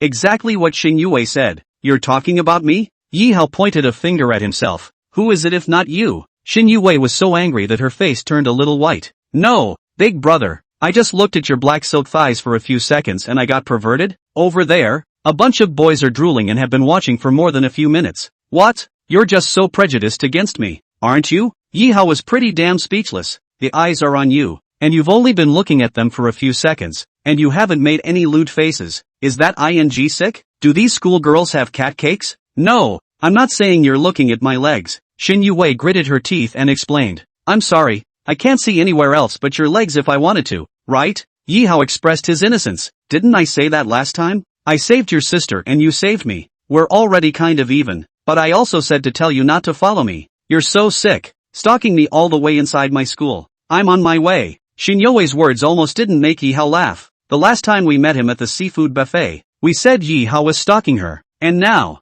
at JNU, it's said that Yi Hao is stalking her. I'm a nympho, even though you're the schoolgirl. But don't be a ing narcissist, okay? No, big brother, do you think you're right in everything you say because you're pretty? Last time, I also happened to be eating there. Not stalking you. This time, even less so. I was going back to my dorm room. Don't think you're the schoolgirl and everyone will like you. I'm sorry, I'm not interested in you. Yi Hao was speechless. He really had to give her a clear explanation. Otherwise, if this schoolgirl took him for a pornographer again, this would be too much of a burial. Wait, you go back to your dorm room? You mean, you're also a student at JNU? Obviously. Shin Yue reacted. Yeah, not a student. What am I doing here at JNU? Stalking you? I'm sick. Yi Hao rolled his eyes, despising her greatly. After being slightly embarrassed, Shin Yue knew that she had indeed misjudged people. Then, I'm sorry, I misunderstood you. Ouch. And apologize? But Yi Hao does not eat this set of things. Just let her chant, as you like. In the future, don't say I'm stalking you. I'm perverted. I really don't think much of you. After saying that, Yi Hao didn't bother about how Shin Yue reacted and directly turned around to leave. Anyway, what Shin Yue thinks is none of his business. You don't have to say that Yi Hao's words made Shin Yue a bit annoyed. The small, clenched fists made her loosen and squeeze again, and so on. Mainly because of Yi Hao's remark that he wasn't interested in her. It made Shin Yue want to pound his chest with her small fists. If she was willing, Jiang University would have to line up to lick her, from the seniors down to the juniors. But this guy? Thinking so in her heart, Shin Yue then felt better. Young Wei, who is this man? Surprisingly, it's a little handsome. Next to her, Shin Yue's classmate, asked her about Yi Hao. Don't ask me. I don't know them either. I've only seen them once or twice. Look at people and ask them yourself. Chapter 23, The Girl in the Maybach. Leave the Peach Blossom Garden. Leave Shin Yue. Yi Hao passed by the JNU office building again. By this point, the dormitory was considered halfway across the country.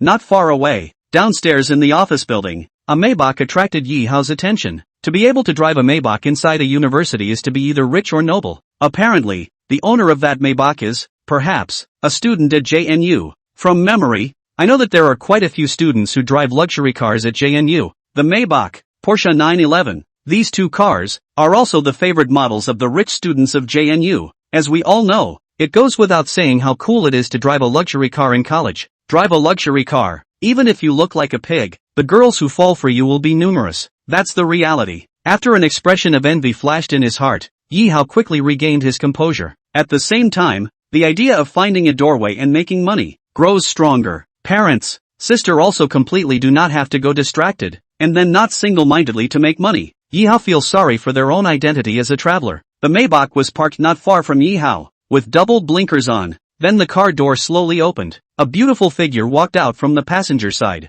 Her skin was as fair as snow, her eyebrows as picturesque, her figure tall, and full of that unique intellectual beauty of Oriental women. Yi Hao naturally recognized that person. She was the counselor of the second-year finance department of Jiangda University, Song Weining, and it was obvious that the clean-cut boy and the main driver of the Maybach should be the boyfriend of the counselor Song Weining. Not to mention in Jiangda University, even in other universities in the country of Daxia, counselors, teachers and so on, fall in love with students. That is also very common. Most boys, after all, have a dream of pushing their teachers. Like counselor Song Weining, this kind of woman who is also extremely intellectual beauty. Who does not want to push down? A girl in the passenger side of a Maybach shouldn't have much trouble, right? Although he was envious in his heart, Yi Hao was not the kind of person who was presumptuous. Despite seeing the extremely beautiful counselor, Yi Hao didn't intend to go over and greet her. To be reasonable, Yi Hao wasn't familiar with the counselor either. Perhaps, people don't even recognize themselves. It's not hard to understand that a counselor, by herself, has to manage several classes. It's impossible for her to know every student in every class. Moreover, to go over and say hello at this time would be tantamount to killing the scenery and being a light bulb. As Yi Hao turned to move on, he was stopped by the counselor. Student Yi Hao. What? You don't even say hello when you see your teacher? Ha? The counselor actually knew him? At this point, Yi Hao was somewhat surprised. That should be attributed to being handsome, right? That's the only way to explain it. Teachers take the initiative to talk to you. No matter how nifty and high-strung you are, you have to give face. Yi Hao stopped and smiled back. Mr. Song, long time no see. Yi Hao, where are you planning to go? The counselor was not only beautiful, but her voice was also sweet. It's not the start of school. I'm going back to my dorm room. Oh, student Yi Hao, don't rush back yet. Go to the office with your teacher. I have something to find you. No, is there anything we can't talk about here? Do you have to go to the office? Not bothering with Yi Hao's question, Counselor Song Weining moved her gaze away from Yi Hao and looked at the clean-cut boy and the main driver of the Maybach.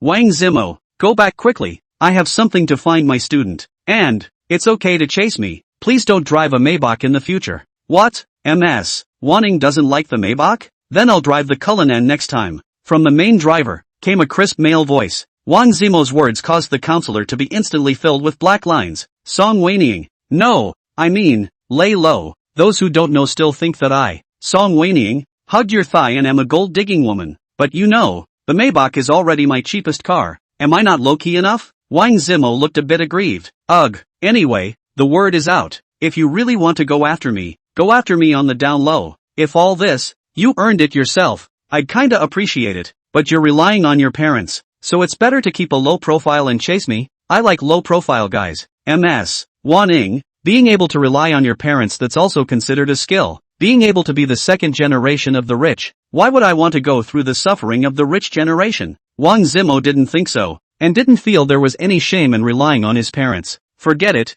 I'm too lazy to talk to you. My students are waiting for me. I'll get busy first. After saying that, Counselor Song Weiniang left the Maybach and walked towards Yihao. Come on, go to my office. Oh, following behind the counselor, Yihao didn't ask too many questions. Since the counselor was looking for him, he thought there should be something going on. Drip! The Maybach hit the horn twice and stopped in front of Yihao. Are you really Song Weiniang's student? The owner of the Maybach looked at Yihao with some hostility in his eyes. This question made Yihao confused as well. Wang Zimo, he's a sophomore in my finance department. Don't get me wrong. I yelled at you to pull over. And that's because I really had something for him. Not to put you off with him like you think. Well, Yihao wasn't stupid. And combined with the previous conversation between the two, he sort of understood what was going on. It was no wonder that the Maybach was originally traveling, but stopped after seeing Yihao. Emotionally, the Maybach owner was chasing after the counselor, and the counselor didn't seem to like that owner, shouting at him to stop the car on the grounds that he was looking for Yihao for something.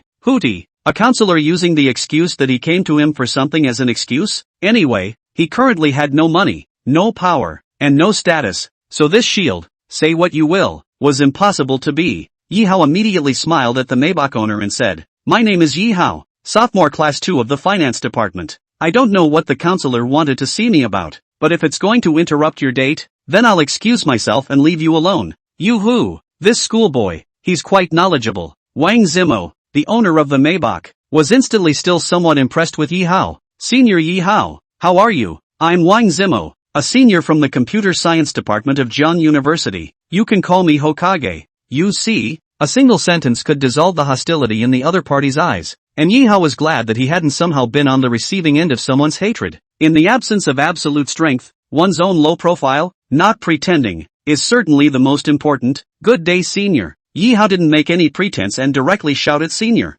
Alright then, since you're really Wan Ying's student and she's looking for you for something, you guys talk. Schoolboy, bye. Wan Ying, then I'll come back to you some other time. After saying that, Wang Zimo drove off. At this, the counselor, Song Weiniang, was slightly relieved. Mr. Song, can I go now? He's gone. In his heart, he already knew that the counselor didn't really have something for himself, but used it as an excuse to get rid of the Maybach owner. Yihao, thank you for showing up. Otherwise the teacher doesn't know where he's going to be taken by Wang Zimo. It's true that the teacher had nothing to look for you, but suddenly something else came to mind. Something that should be of interest to you. What's up? Interested in yourself? Yihao was puzzled with doubts. Yihao, I know that your parents are sick and your family is not in a good condition. Teacher here has a part-time job. Would you like to consider it? Chapter 24, Xin Yuwei apologizes. How did the counselor know his parents were sick? Oh, come to think of it, last semester, before the arrival of the winter holiday,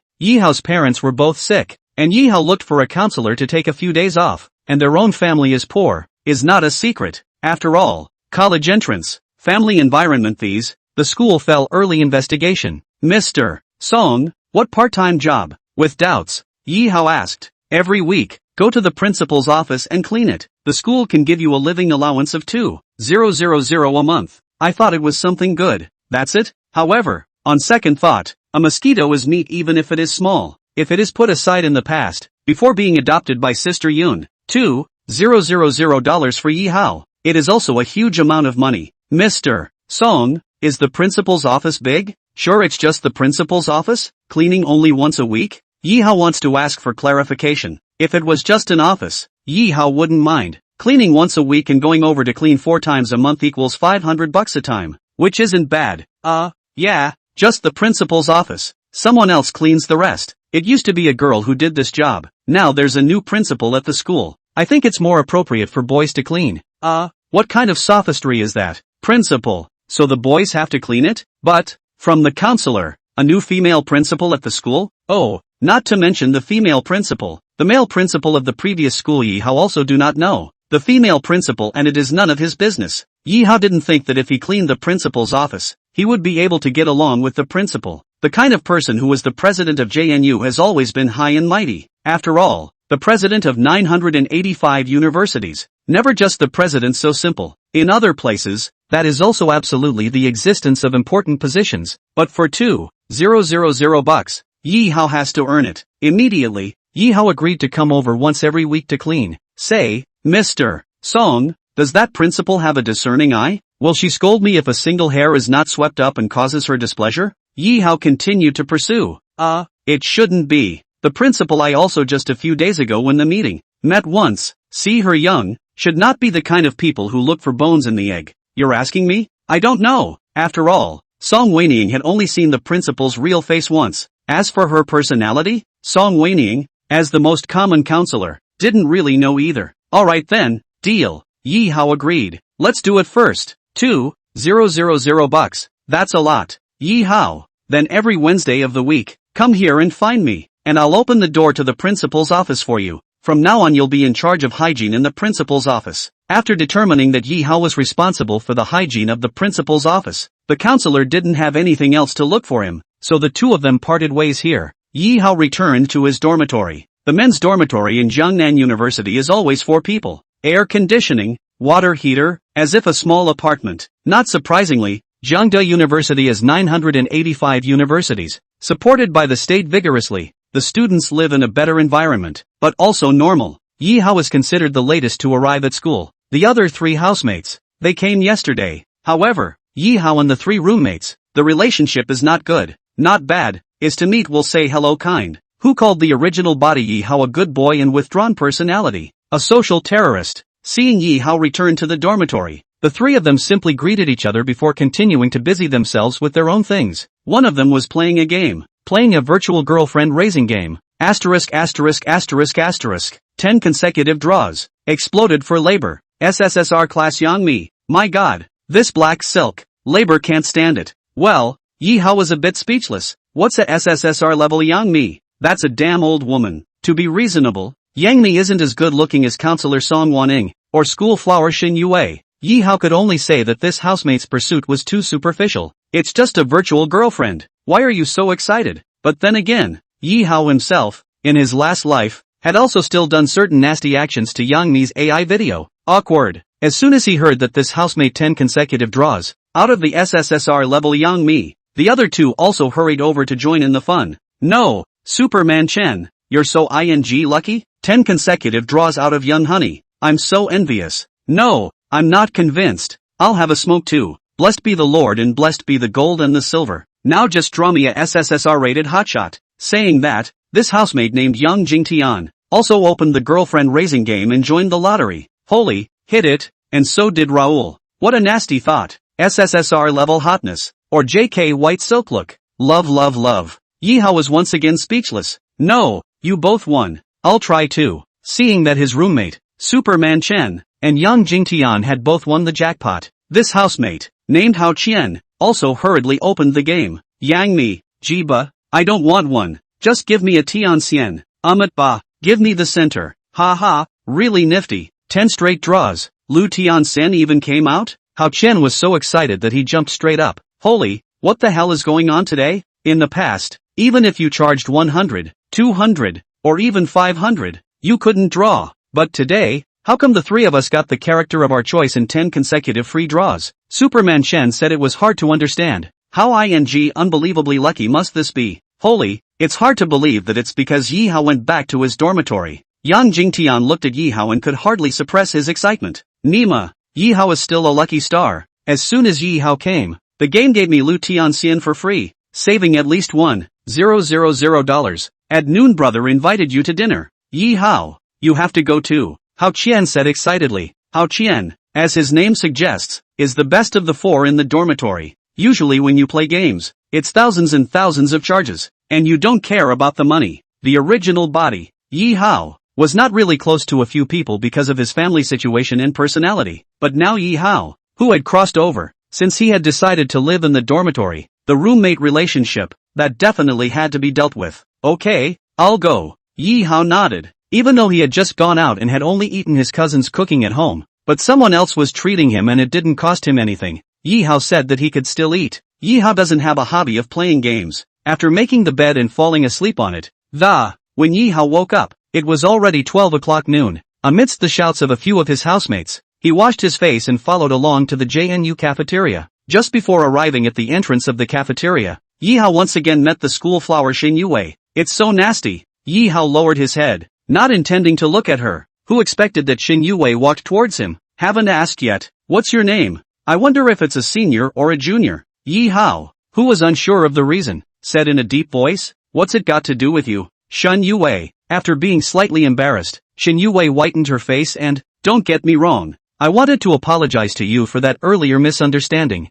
I didn't know at first that you were also a student at JNU. That's why I misunderstood that you were following me. Don't worry, I'm not interested in you, either. This sentence, when Yi Hao met in the Peach Blossom Garden, he said to Xin Yue, I'm not interested in you, but also mirrored. But it's a rare occasion when a high-strung schoolgirl takes the initiative to put down her high spirits. With the idea of solidarity with his classmates, Yi Hao reported his name. Yi Hao, sophomore, finance department. Shen Yue, junior, same finance department. Xin Yue also introduced herself. However, Yi Hao had known about her for a long time. It was just that this schoolmate didn't recognize him before. That's fine, sister. I'll leave if there's nothing else. My roommate is still waiting for me. Be my guest. Yi Hao hurriedly jogged and caught up with his housemate. Holy, Yi Hao, I didn't see it. Your kid usually doesn't show off, but you even know the school's most supreme and coldest schoolgirl? Chapter 25, the best roommate ever. Shen Yue, the most supercilious school beauty of Zheng University. Don't you guys know each other? Facing his roommate's question, Yi Hao smiled. No, who doesn't know the schoolgirl's sister? We mean, the schoolgirl even knows you too? And offered to come over and say hello and ask you your name. Hao Qian looked at Yi Hao with eyes full of envy. Yes, all the boys in the school. Usually the school flower schoolgirl Xin Yue doesn't even love to look at it, but came over to you of his own accord. TSK, Yi Hao, do you have some kind of ulterior secret with the schoolgirl? The words of his roommate, Superman Chen, caused Yi Hao's face to be filled with black lines. If he knew the process of his acquaintance with Xin Yue, he should not be envious. The first time I saw Xin Yue, it was the original body on a few lectures in the finance department, but people did not even look at Yi Hao. Seeing Xin Yue again, she saved her sister and then herself, plus today's Peach Blossom Garden accident. This high-strung schoolgirl, she's really high-strung, the self-righteous kind. However, Yi Hao really didn't expect that she would even take the initiative to come over and apologize. Alas,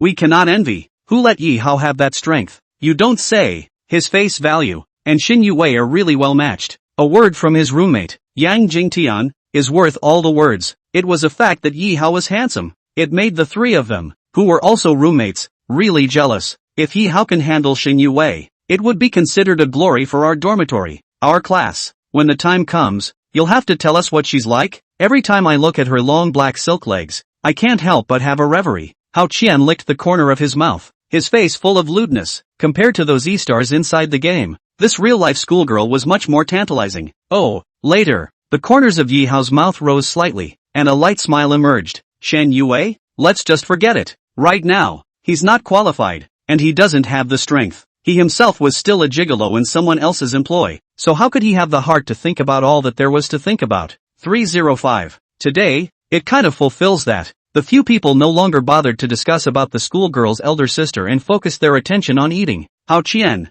as the person who invited the guests in this, counting the time from freshman year to now, a year and a half, today was still the closest he had gotten to Yi Hao. In the past, Yi Hao was not talkative or smiley, but today, Yi Hao not only has more words, but also more smiles, as if, 305 dormitory foursome, the relationship is also slowly getting better, which is a good thing. Hao has money as his name suggests, and is not short of it, so it's generous too. A couple of people ordered a full table of food and the cafeteria at JNU has a wide variety of food. Counting down, today's meal was the richest meal Yi Hao had ever eaten in the school cafeteria. Nah,